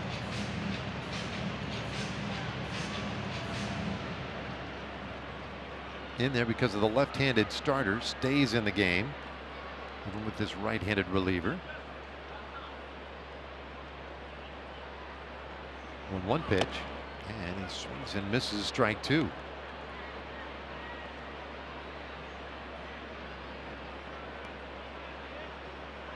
Well, we know he has power too. Foscue with 7 home runs this year, despite pretty limited at bats.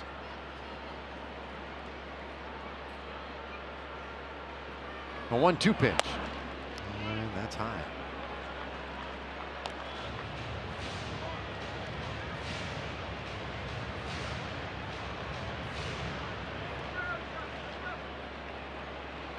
Orioles trying to salvage a win in this series. Rangers trying to sweep the series, but they've got to come from behind here. Down by 4. And Foscue swings and misses at strike 3. It's a scoreless 5th inning. Rangers leave another man. We've got 5 innings in the books on this Sunday afternoon. It remains 7-3.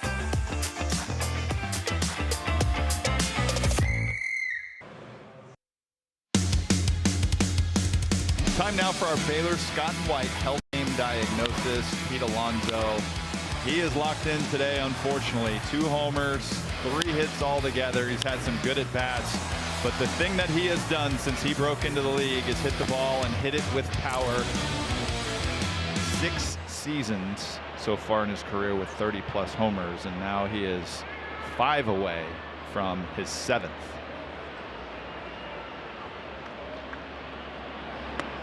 Well, lead off the 6th inning. Montgomery gets that first one in there for a strike. So the Polar Bear today 3 for 3.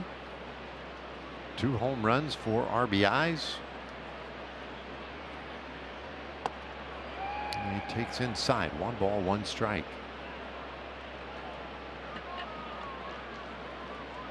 Montgomery out for another inning. 2 innings pitched so far. And he's low with that. 2-1 the count.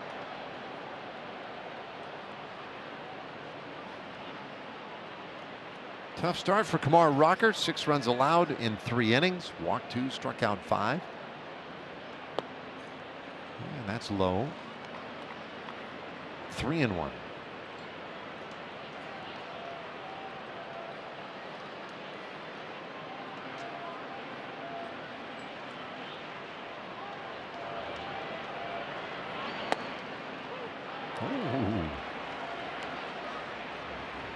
Sometimes you get the call, and it's interesting. They don't have any challenges, you recall. Well, nothing Alonso could do about that. Yep, that's helpful. It definitely looked like it was out of the zone. Now the 3-2, and that is out of the zone. Alonso Works the leadoff walk. Well, that gives us time now for Kia.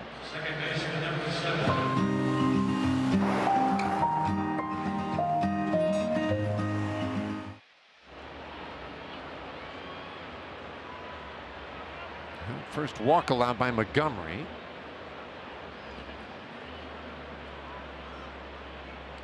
Alonso pretty modest lead in the first offering to Jackson Holiday. In there for a strike. Holiday 2 for 3.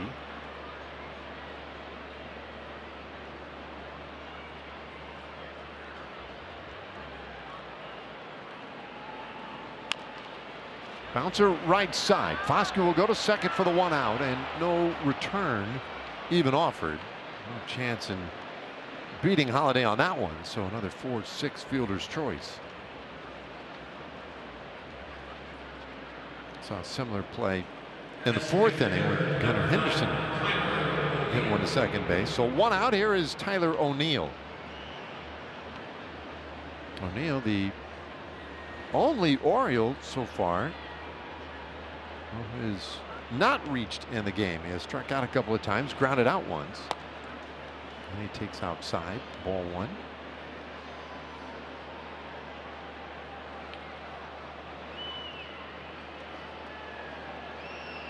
O'Neill DHing today. He's the cleanup man for Baltimore.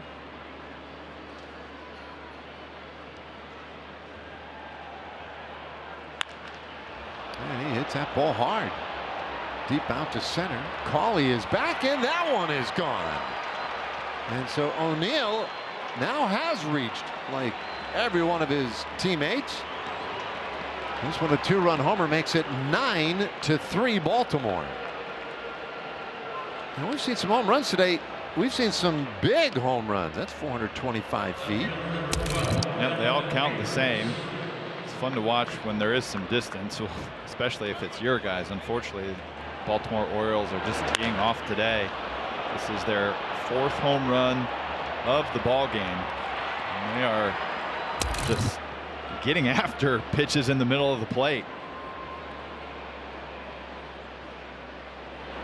Well, Beavers now, he'll take right down the middle for a strike.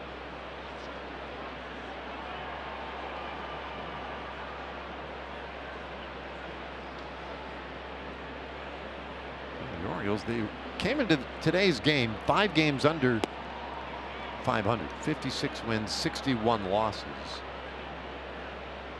And they're well back of the Tampa Bay Rays, 14.5 games back.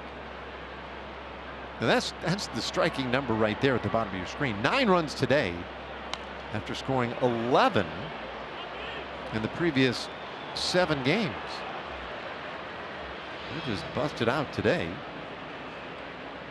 Yeah, there are the standings in the East, barely ahead of the Blue Jays, who they have been a shocking story. The Blue Jays struggles this year. There's a bouncer down to first base. Berger goes to the bag, and he retires Beavers 2 away.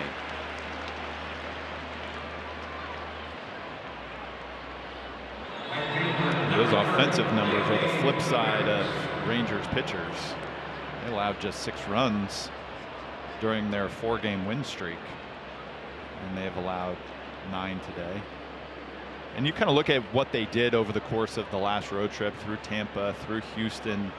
Pitching did struggle a little bit. They were good in that first game in Tampa, and then there were times that there were some signs of struggle.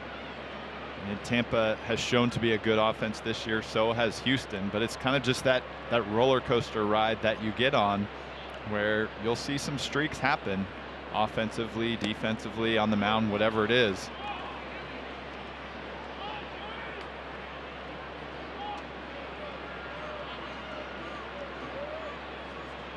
A hard team to figure, the Orioles.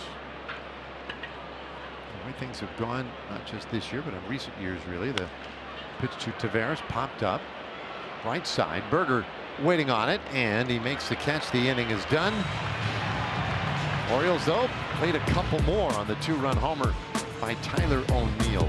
Last of the 6th inning coming here in Arlington. The Rangers have a long way to go.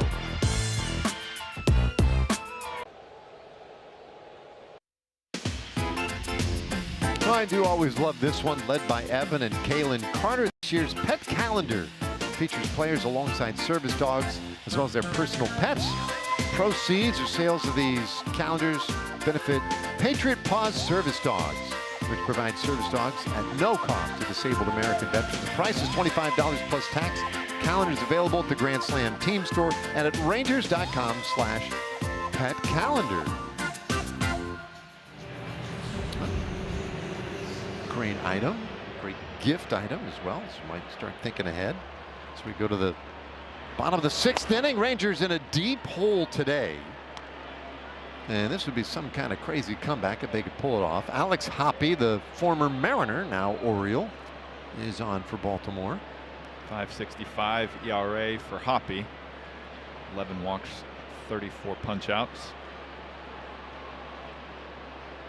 It's the bottom 3 spots in the lineup today. And the 1-strike pitch is bounced left side of the infield. Mayo is there, throws to first, and they get Diaz.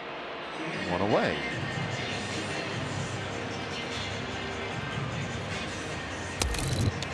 One of the shots against Alonso when there was talk about the Mets not retaining him is because he wasn't that great of a defender. Well, first of all, I don't know if I really care that much. Like, I want a first baseman that I know is going to hit 30 or 40 bombs.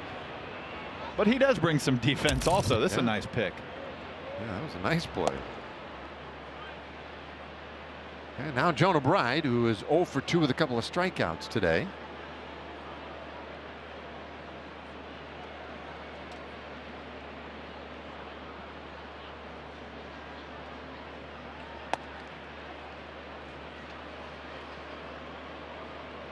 Won the count. We just saw Hoppe recently. The last homestand, he was here with Seattle.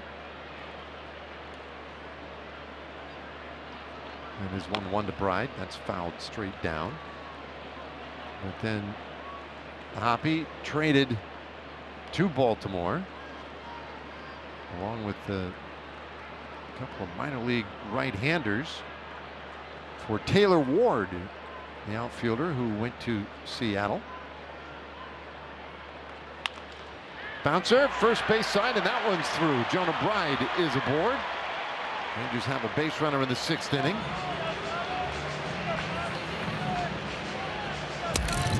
Good job going the other way from Bride.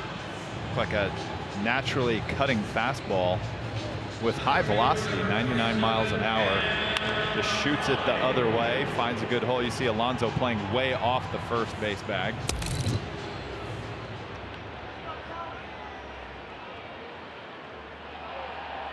And aboard, and Cam Colley takes inside, ball 1.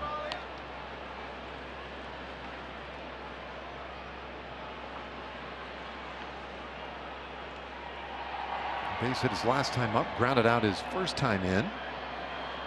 Rangers 3 runs on 6 hits. And that's on the corner for a strike, 1-1.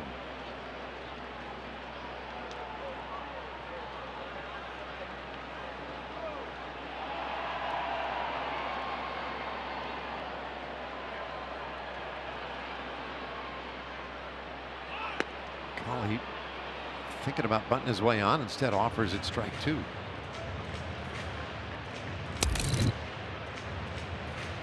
Late square. You see the action on that sinker. 99 miles an hour, sinking in on your hands. Oh boy, that's a tough pitch to bunt.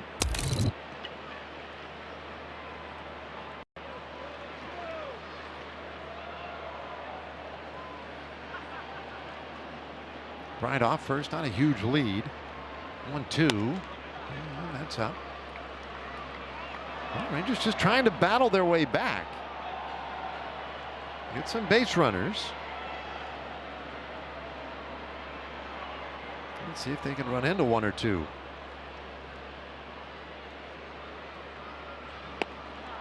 That's low, full count. So far today, the Rangers 2 for 7 when they get a runner on base. One of those hits, the big Nimmo home run in the 3rd inning.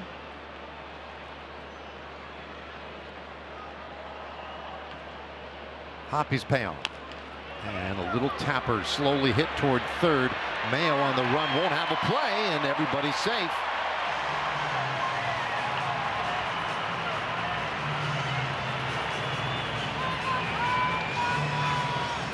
We've referenced that Cauley speed a few times throughout the course of this game, and definitely plays out right here off the bat. You know this is going to pretty much be a single.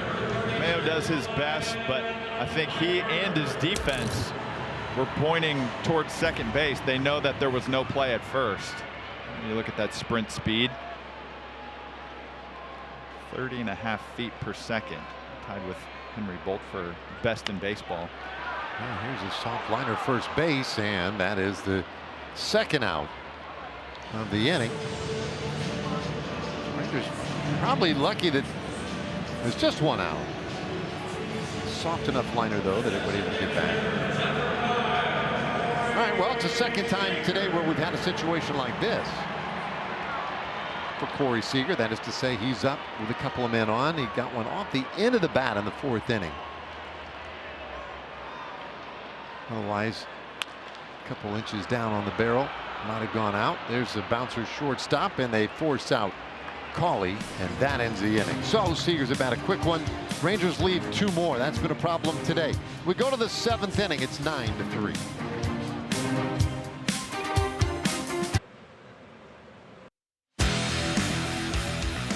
Beautiful Sunday afternoon and home plate coverage today presented by Firestone Complete Auto Care.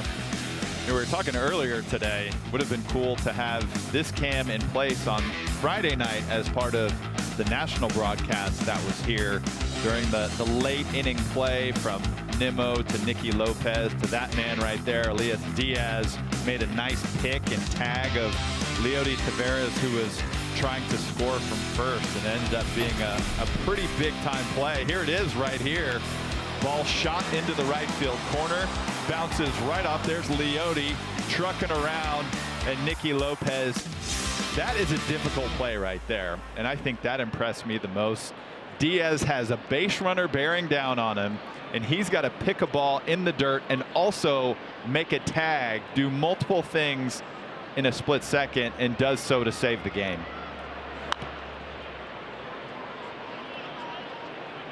Well, Mayo pulls a pitch foul here. 1 ball and 1 strike. We'll start this seventh inning as Montgomery out for a fourth inning of work. Kumar Rocker went 3 innings, allowed 6 runs on 7 hits. Montgomery has had it since then. The hole, a pretty sizable one for the Rangers, down 9-3.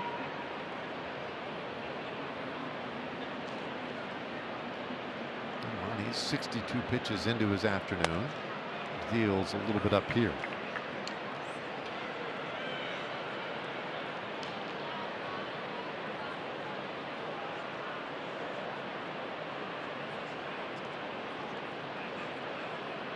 Montgomery in his last rehab start went 5 innings and used 85 pitches, just to give you an idea of maybe how much room they would feel they have with him today.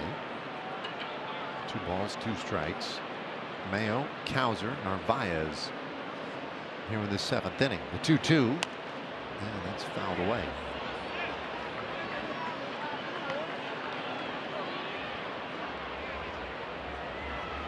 Well, last game on this homestand. Rangers will travel after the ball game this afternoon, heading west. 2-2 pitch, and that one is blasted past third. Mayo is on, and he has a leadoff single.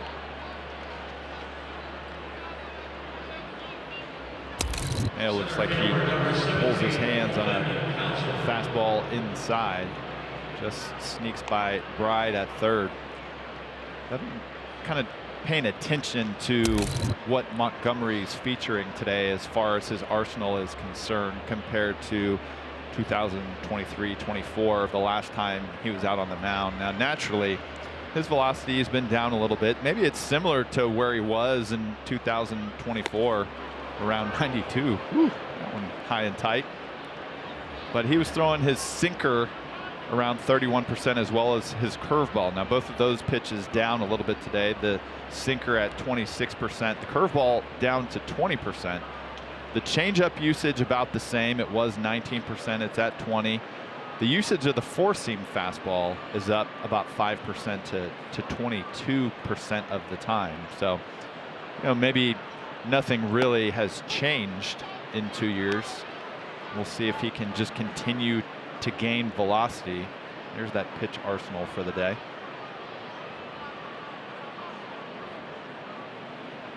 Well, pretty diverse. Spread it around a little bit today. Pitch on the way, and that one's popped up foul back behind the dish.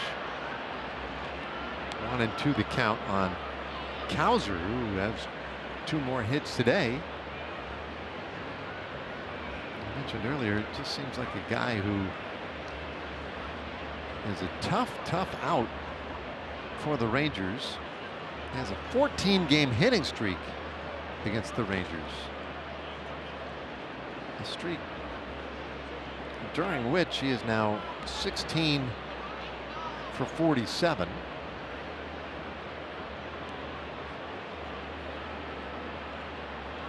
So he's had more than his fair share of fun against the Rangers. That's about a 340 batting average.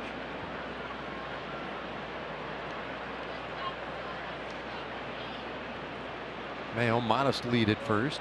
Here's a 2-2, and that's fouled back.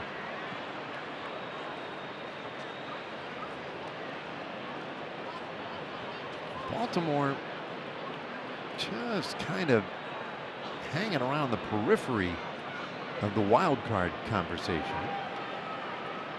And their schedule after this series, they go to Minnesota for 3 against the Twins. Twins directly behind the Rangers in the wild card.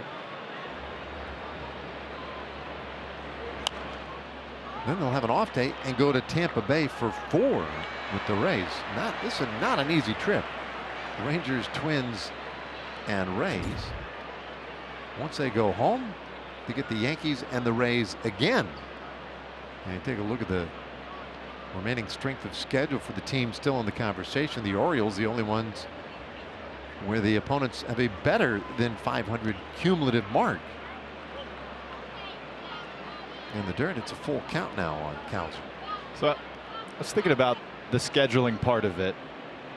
Last night, I think on the pregame show, or it could have been the night before, we were talking about maybe the Rangers are reaching a quote-unquote softer part of the schedule, and Skip's point was, well, it's the major leagues. There really aren't any soft parts of the schedule, and there's truth to that. Ooh, liner down there to first base. Berger will go to second base for the out.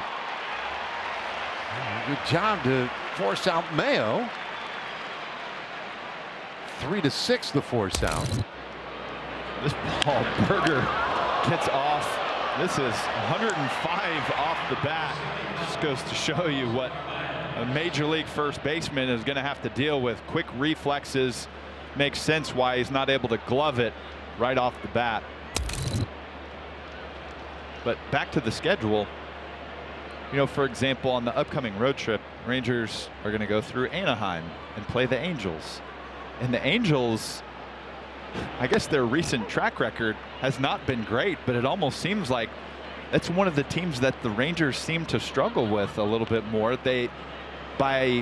On paper or by the record, the Rangers should pretty much dominate them each season, and those should be the type of wins that you should put away en route to, hopefully garnering a postseason spot, but that hasn't always been the case. I guess if anything, that one team you don't want to play right now is the Red Sox. Oh goodness. Yeah. The Red Sox are just pounding lumps on everybody. They're coming back from huge deficits and winning games.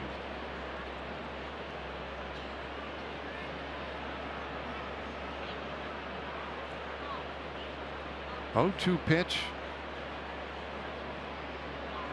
On the way to Narvaez. Here it is. And a fly ball center field.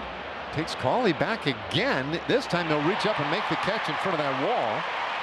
That's a second out of the inning, and Cowser has to return to first. Actually surprised that this ball went as far as it did. It looked like Narvaez was off balance and out front. He still hit it 102 miles an hour. Cauley, see that 410 sign right there? That is a really long out.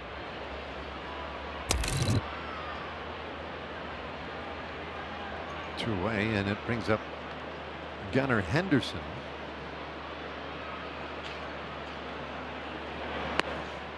The Red Sox today, they're facing the Athletics, and the Athletics finally beat them yesterday.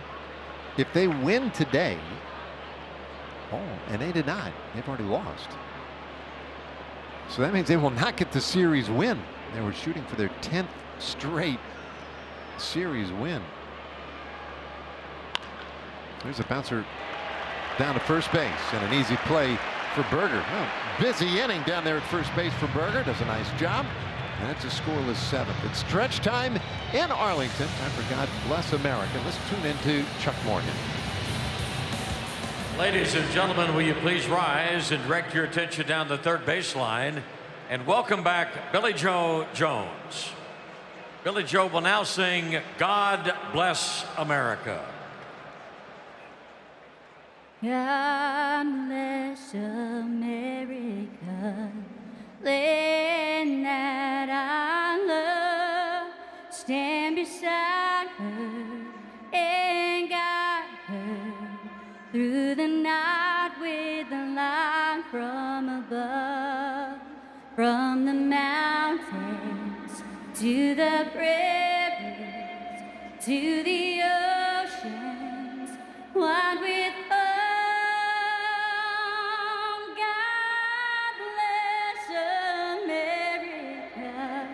my home, sweet home.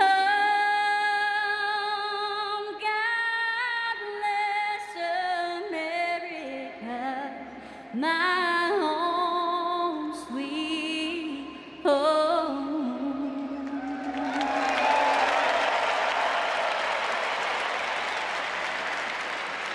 And now baseball fans of Texas.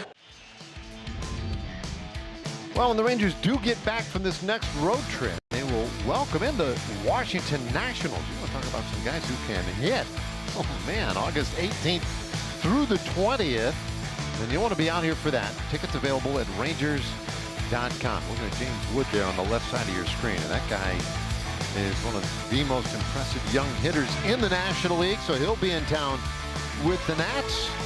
Of course, Zeke. He has been leading the charge for the Rangers, and hopefully the Rangers coming home after a really good road trip. Oh, Andrew Kittredge fell asleep for a couple dozen years. Haven't seen him in a while. A solid beard. First pitch, ground ball to shortstop. Holiday had just shifted over there. He makes the play, and that is out number 1. Here comes Brandon Nimmo now. Good time to check out some StatCast 3D powered by Google Cloud. Brandon Nimmo with the big swing on the Rangers side of things in this one. 3-run homer, 434 feet.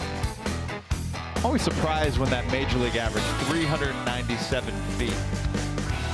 Average home run, 397 feet. I feel like it would be shorter than that, you know, because we see so many that just clear the fence, like down the line or in the gap. You think it would be longer or shorter? No, I'm with you. It strikes me as a really big number. Average home run distance. I mean, I guess the way the ball's been carrying today makes sense. I mean, you could even say that you would think the average distance is like 420 feet. Well, yeah, based on this sample size. Here's a swing, and that one got in on Nimmo. Pop up out into short right field, and it's caught by Jackson racing out there, which has come in this inning. 2 away. Holiday moved over to shortstop.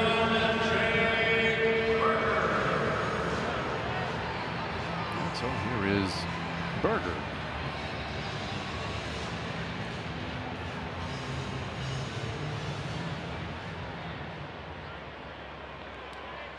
Well, there always comes that time in the game where you feel like you go from, oh, middle innings, you know, it's going to get late here in a hurry, to all of a sudden, oh boy, It's late. Rangers are running out of time quickly.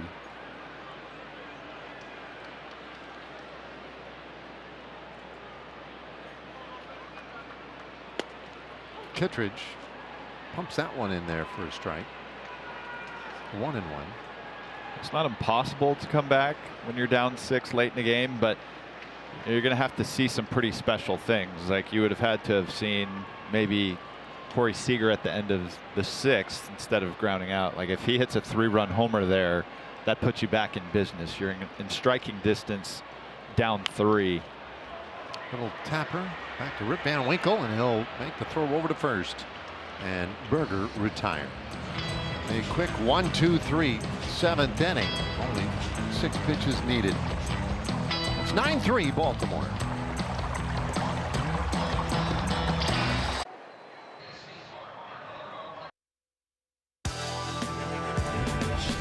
We welcome you back to the top of the 8th inning with a look at tomorrow's probables, or excuse me, our Whataburger probables for tomorrow's series opener against the Angels. You see the lefty Mackenzie Gore getting the start against Reed Detmers. It'll be Mackenzie's first start as a new dad. Him and his fiance Alex welcomed daughter Billy on Thursday right here in Dallas. It's the first child for the couple. Both mom and baby are doing well. I asked Mackenzie, have you gotten any sleep since she was born?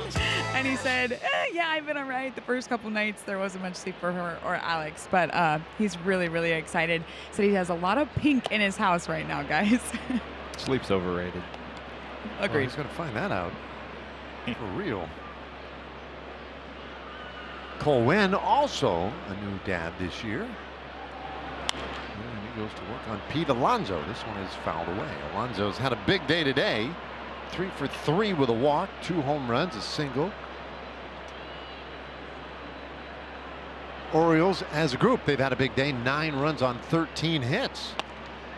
And Winn just misses the inside corner. 2-1. Orioles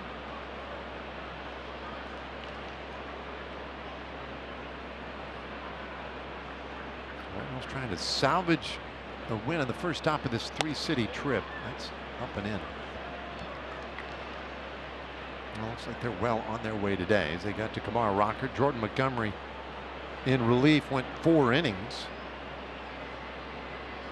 Allowed 3 runs on 6 hits.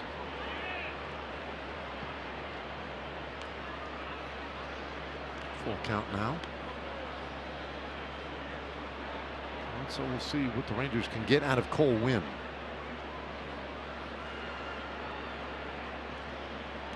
(3-2), that bounces up there.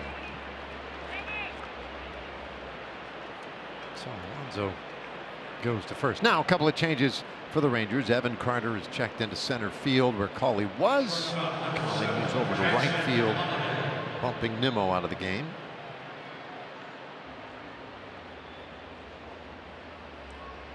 So now Jackson Holliday.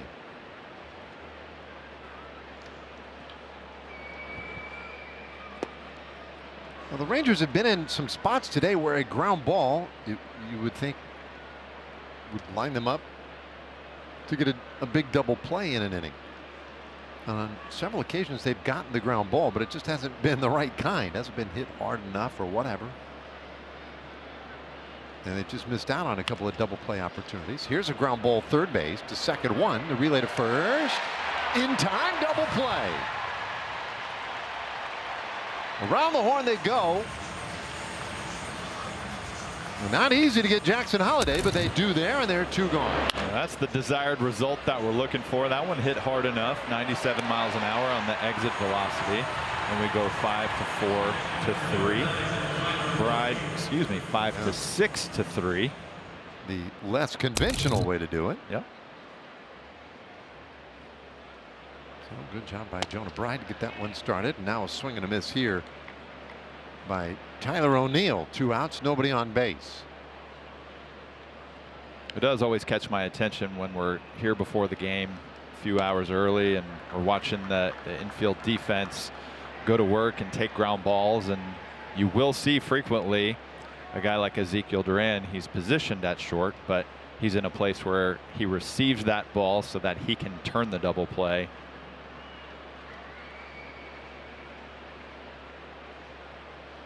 It used to be crazy when we had the unregulated shifts. Oh. Wynn gets the strikeout of O'Neill and quite confidently strides off the hill. And that ends the inning. Oh, big strikeout to end a 3-batter eighth. Bottom of the eighth coming. Rangers down 6.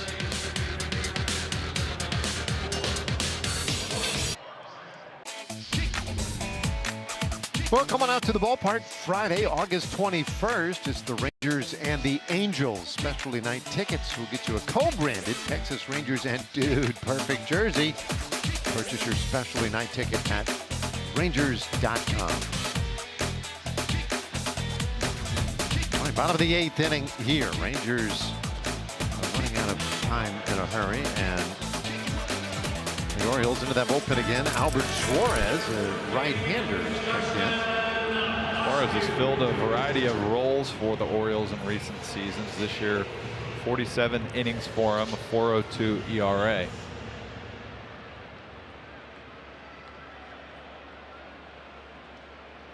So he takes over for Kittredge, who was perfect in the 7th inning, and this one's turned foul by Foscue. Foscue 1 for 3. Elias Diaz and Jonah Bride do this inning.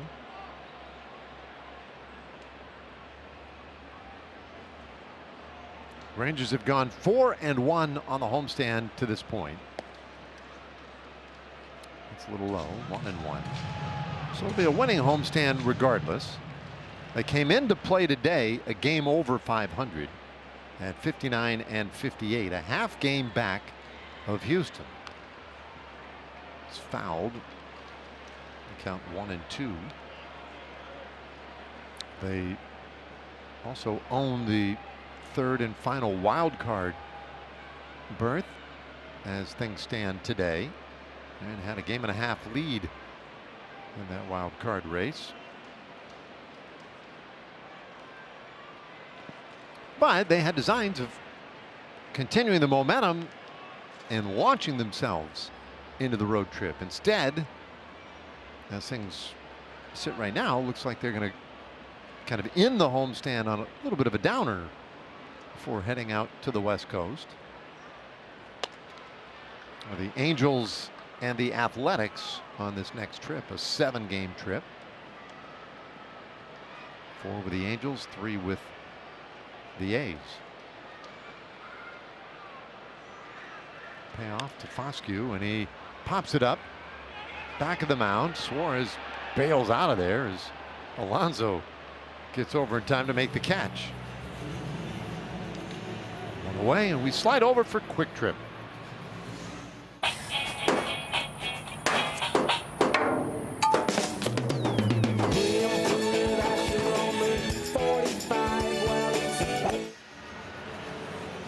Well, here's Elias Diaz.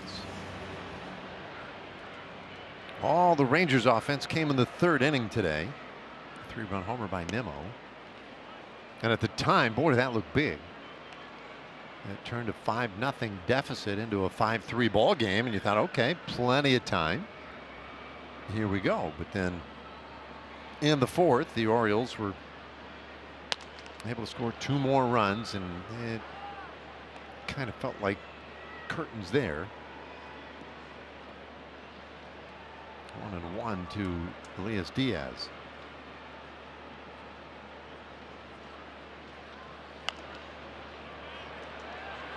That's strike 2.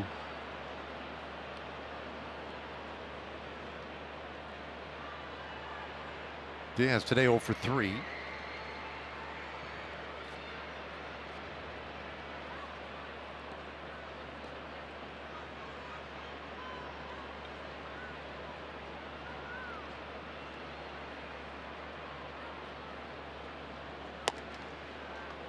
Two and 2. It's hard to play from behind. It's definitely hard when you get to this point and you're down 6. You know, the one thing that the Rangers did well the first 2 games of this series is they did not score first on Friday or Saturday and still managed to come back. Today's been a little different. You know, today's going to look like kind of a lopsided ball game, right? 9-3 when it's all said and done. We'll see. Maybe the score changes between now and the end of the game, but at the moment looks lopsided. The first two games were decided on really small things. Rangers executing a couple of things, and they ended up winning tight ball games. This game, you would say, oh, well, you know, just one of those days. Not really. I mean, we go back to that first inning again. I hate to keep harping on it, but the play with 2 out in the first inning on a bouncer down to first base. Kumar Rocker did not cover first. Had he covered first, it's the final out of the inning, no harm done. But because he didn't cover first, a run scored, the inning continued, and then Taveras in the next at bat doubled in another run.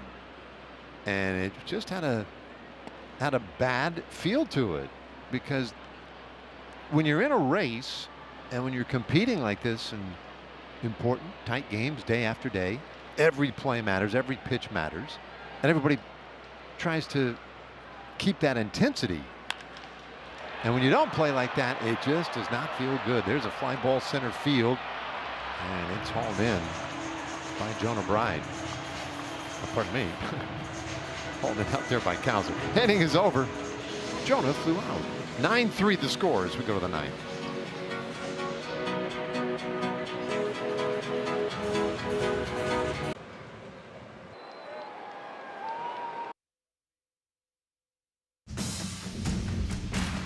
Hey, come out to the ballpark on Wednesday, August 19th when the Rangers host the Nationals. The first 10,000 fans will receive an All for Texas football jersey presented by Quick Trip. Get your tickets at Rangers.com. Is it really almost football season? Yeah, crazy, isn't it? School starting, football season. Guess you really can't say fall is in the air. Man. Especially if you look at the extended forecast. But maybe we're baby stepping our way there. Yeah, no hope in sight on that extended forecast. Dylan Beavers swings and misses here. 1-1 the count. It's 100 degrees every day. 100 and change. 2-1. Would you say like severe hot summer this year, or do you feel like this is just kind of run of the mill? I feel like it was fine in June, and then once things got hot, it just got really hot. Yeah, been relentless. But is it really abnormal compared to recent summers is the question. I'd see, to me it feels a little bit, and partly because we just never, like, it never rains. When do we get rain again? How about just a day or two here and there to cool it off? How about 30 minutes of cloud cover? I'll take it. Beavers draws the walk here in the ninth inning. He brings up Leody Taveras. I did see in the Farmer's Almanac, or read a blip from it, that it should be a rainier winter with more possible snow than usual. So I mean, depending on what you think about the Farmer's Almanac, sometimes it's right on, sometimes it's not, but most accurate publication ever. I live my life by that thing. Where did you see the Farmer's Almanac? It was like it wasn't from the Farmer's Almanac. It was just from a compiled piece of news that just had a blip about the Farmer's Almanac. Yeah, they're still out there doing their thing. It's just where in the heck would you see it? 1-1. It's downstairs. Ball 2 on Taveras.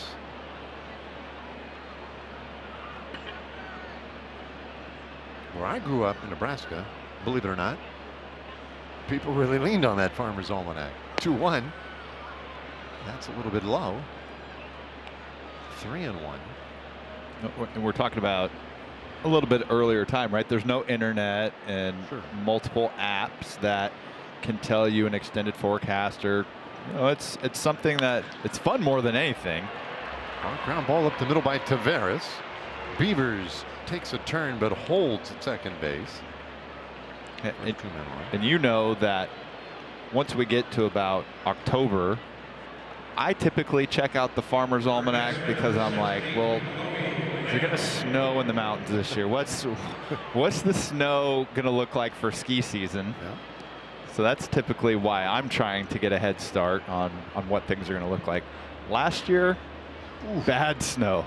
Man, I feel bad for those resorts that rely on that stuff now, because it's like, it seems like it's more years than not where that's the story. We got nothing. Well, they do such a good job of advertising their passes early, and a lot of times it's like, well, if you buy by Labor Day, then you'll get a deal, and it's not crazy expensive per day. Here's a pop-up back of first base. Going out for it, Berger, and it's off his glove in foul ground. Like a wide receiver streaking down the sideline looking for the reception there, but couldn't quite reel it in. A tough one. He had to go a long way. He was going straight back toward the foul pole, and then eventually when he picked up the baseball was taking him more toward foul territory, so had to alter his route.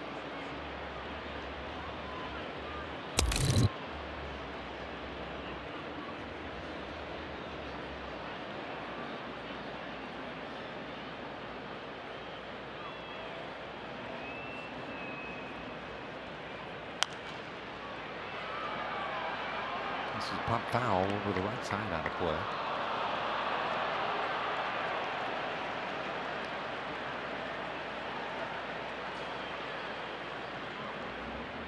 So Mayo gets extended life.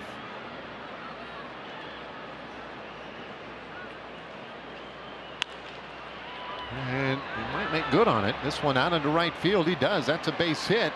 Everybody will go station to station, and the Orioles have the bases loaded, nobody out.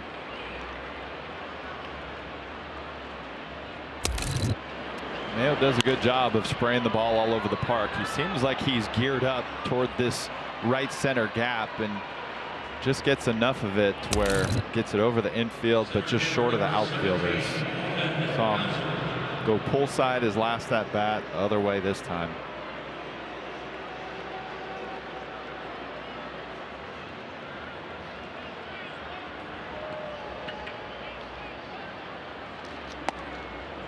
Bases loaded for Cowser. We mentioned has been tough. He's already homered today. Orioles have 5 grand slams this year.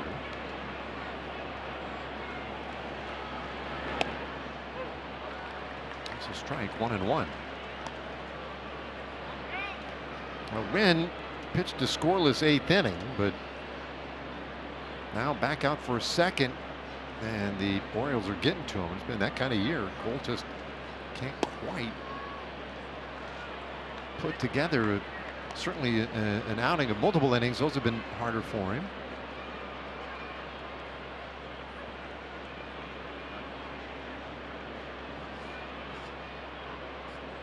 It's been a rough year for Cole. And today just not throwing enough strikes. There's another ball. It's just about even balls and strikes now, and that makes it tough.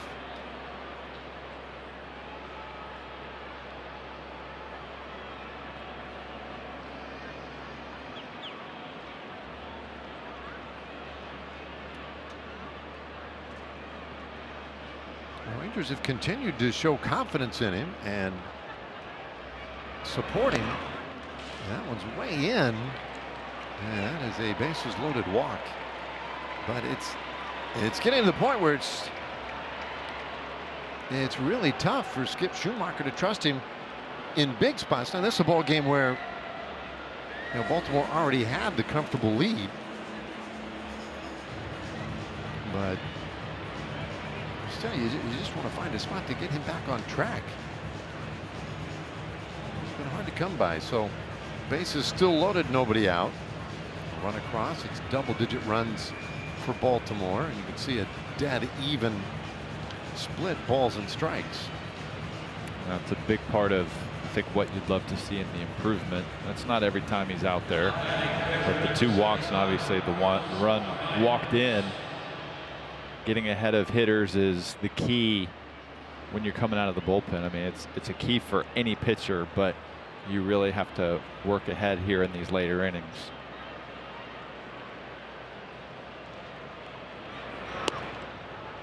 Baez, and he'll watch one off the plate. That's ball 96.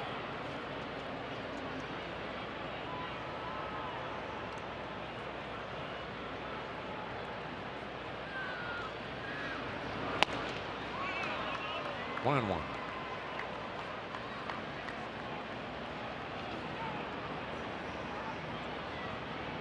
Maybe a little bit ironic that one of the conversations we had before the game, you know, the Orioles, they're underachieving offensively up and down their lineup this year. Definitely not the case today. You look at some of the guys that they were hoping to build a future around, and Gunnar Henderson, Jackson Holliday, Colton Cowser, Kobe Mayo. I think those are the four in the lineup that would stand out. What we've seen today has been pretty impressive. Yeah, Jackson Holliday is one that the verdict's still out, obviously, and he's young, but I don't know what to expect of him as far as being an impact player at the major league level. I feel like it's interesting too, because he's going through his age 22 season. He'll be 23 in December. So you could always say, well, he's still young, but with the team that you get to the big leagues with, it doesn't necessarily matter how old you are because the clock is ticking. Right. And he'll end the year with about 2.5 years of service time. So he'll be under team control in Baltimore for another 4 years or so. And he's got the type of talent package where if things start to click, he could be like Gunnar Henderson in some of the years that he's had in his young career. But if those guys click, that is a great offense to build around, a good foundation. But as of 2026, it just hasn't been what the Orioles had hoped. I see Craig Albernaz there, their manager, who was named manager in late October last year. 1-2. Had to count on Jackson, been the bench coach and associate manager previous 2 years in Cleveland under Stephen Vogt. Worked under Gabe Kapler in San Francisco. He'd earned the opportunity, and they were hoping for a whole lot more this year. The 1-2, and that is fouled back. Jackson stays alive. Jeremiah Jackson came in the 7th inning defensively. He swings and misses, and that is a strikeout. Back-to-back Ks for Cole Winn. That's exactly what you need to do. You've got bases loaded, so you need to make some pitches and get some strikeouts. Cole Winn has done exactly that. And here he gets the chase at the bottom of the strike zone. Great job by Diaz keeping it in front. So it needs one more out. And Encarnacion Strand will hit for Pete Alonso.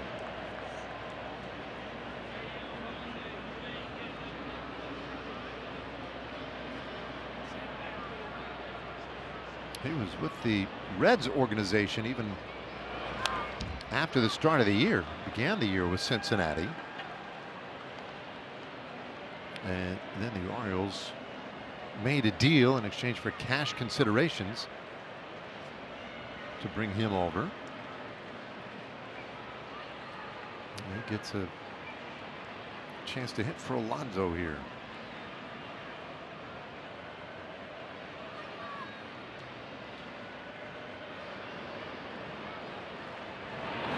Oh, 2, and that's popped up back of second base. Foscue going out, and he takes care of it, and that ends the inning. Last chance coming up. Bottom of the 9th inning, Rangers down 7.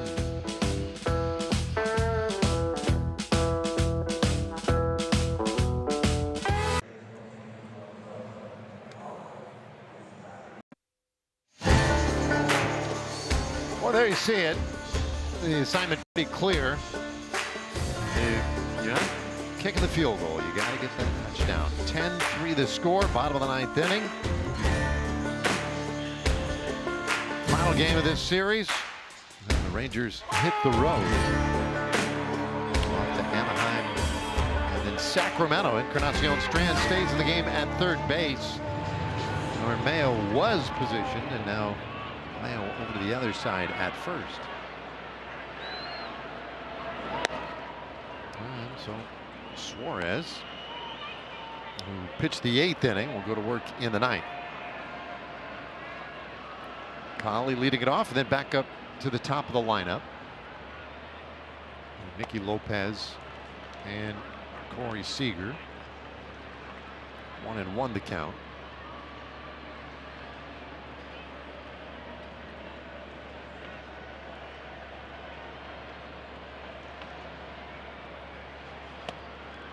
There's a swing and a miss. Strike 2 on Collie. Collie has a couple of hits today. He might need a couple more in this 9th inning if the Rangers are going to complete this thing. Now, for those of you watching the game, you've invested this much time, you might as well stick around and see what happens. A 1-2 pitch. That's inside. Listen, the off chance that they do pull it off, I think you'll want to have seen that. I know, I'd like to see it. I was about to say, I definitely want to see it. It's outside. Full count now on Collie. Every great 7-run rally starts with a leadoff walk. So who knows? He needs one more. Suarez deals. And that's fouled back.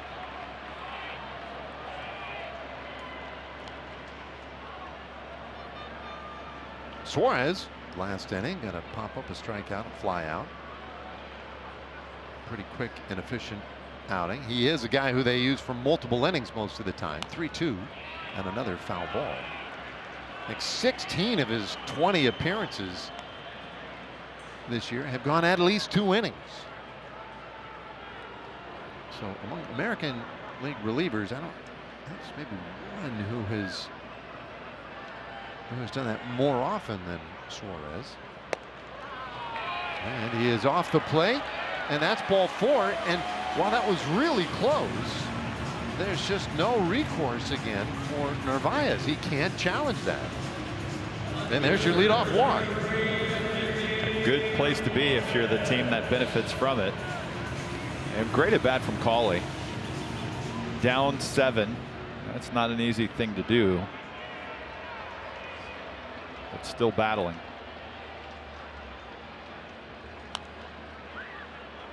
So now Nicky Lopez with his first at bat of the day. Came in last inning defensively for Langford.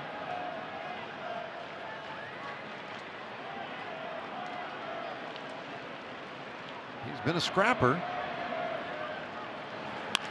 He hits that ball hard out to the alley, right center field. That's down. Collie has excellent speed. He's around third. He'll score easily. Lopez heading for third. He has a stand-up triple. So the Rangers add a run in the 9th inning, and it's 10-4. Well, you never know. Keep having good at bats, and we'll see what happens. But either way, you love the quality of these guys going after it here when they're down to their final 3 outs. And it looks bleak, but you just keep having good at bats, and maybe the score ends up in your favor.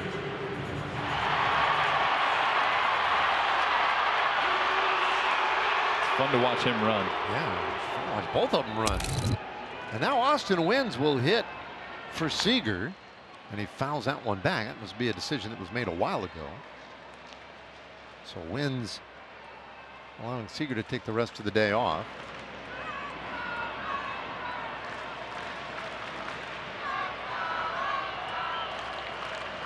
Corey was the DH today, 1 0 for 4. And Wynns pops this one up out near the mound. Suarez wants it, and he sticks with it. Everybody crashing in on him, but he makes the play. Same thing almost happened the first out of the 8th, but Pete Alonso crashed hard and ended up stealing it from Suarez at the last second. It's probably the right move. I'm sure one of these infielders could have gotten there, but obviously Suarez already camped.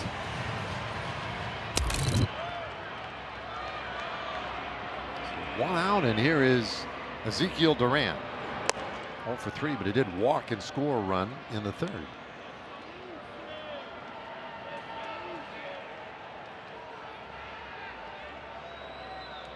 Big year for Zeke. Bounces this one third base. We'll get a run to the plate. Encarnacion Strand's throw to first, and it is in time. They get Duran. But he picks up the RBI on the ground out, and it's 10-5.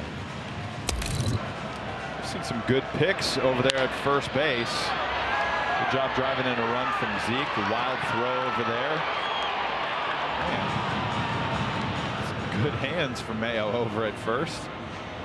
I'm sure Mayo's saying to himself, like, well, I would throw it a little more on target from third. Just trying to get him some work in, I guess. See if you can pick this one. We're already up by a good amount. We'll challenge you.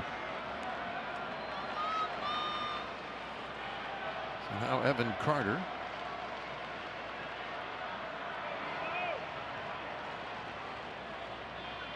Last chance for the Rangers, down 10-5, and Carter takes outside. 1-1. 2 runs across in this 9th inning. Now the Rangers head out tomorrow night, by the way. It'll be Mackenzie Gore and Reed Detmers who will have the start for the Angels. Carter pops this one up. Third base side, foul ground, and Narvaez is there to make the catch. And the inning and ball game are both over simultaneously. 10-5. Orioles take the finale of this series. Rangers win the series 2-1, but fall short this afternoon. Let's take a quick break. We'll come back and wrap it up for you here in just a moment.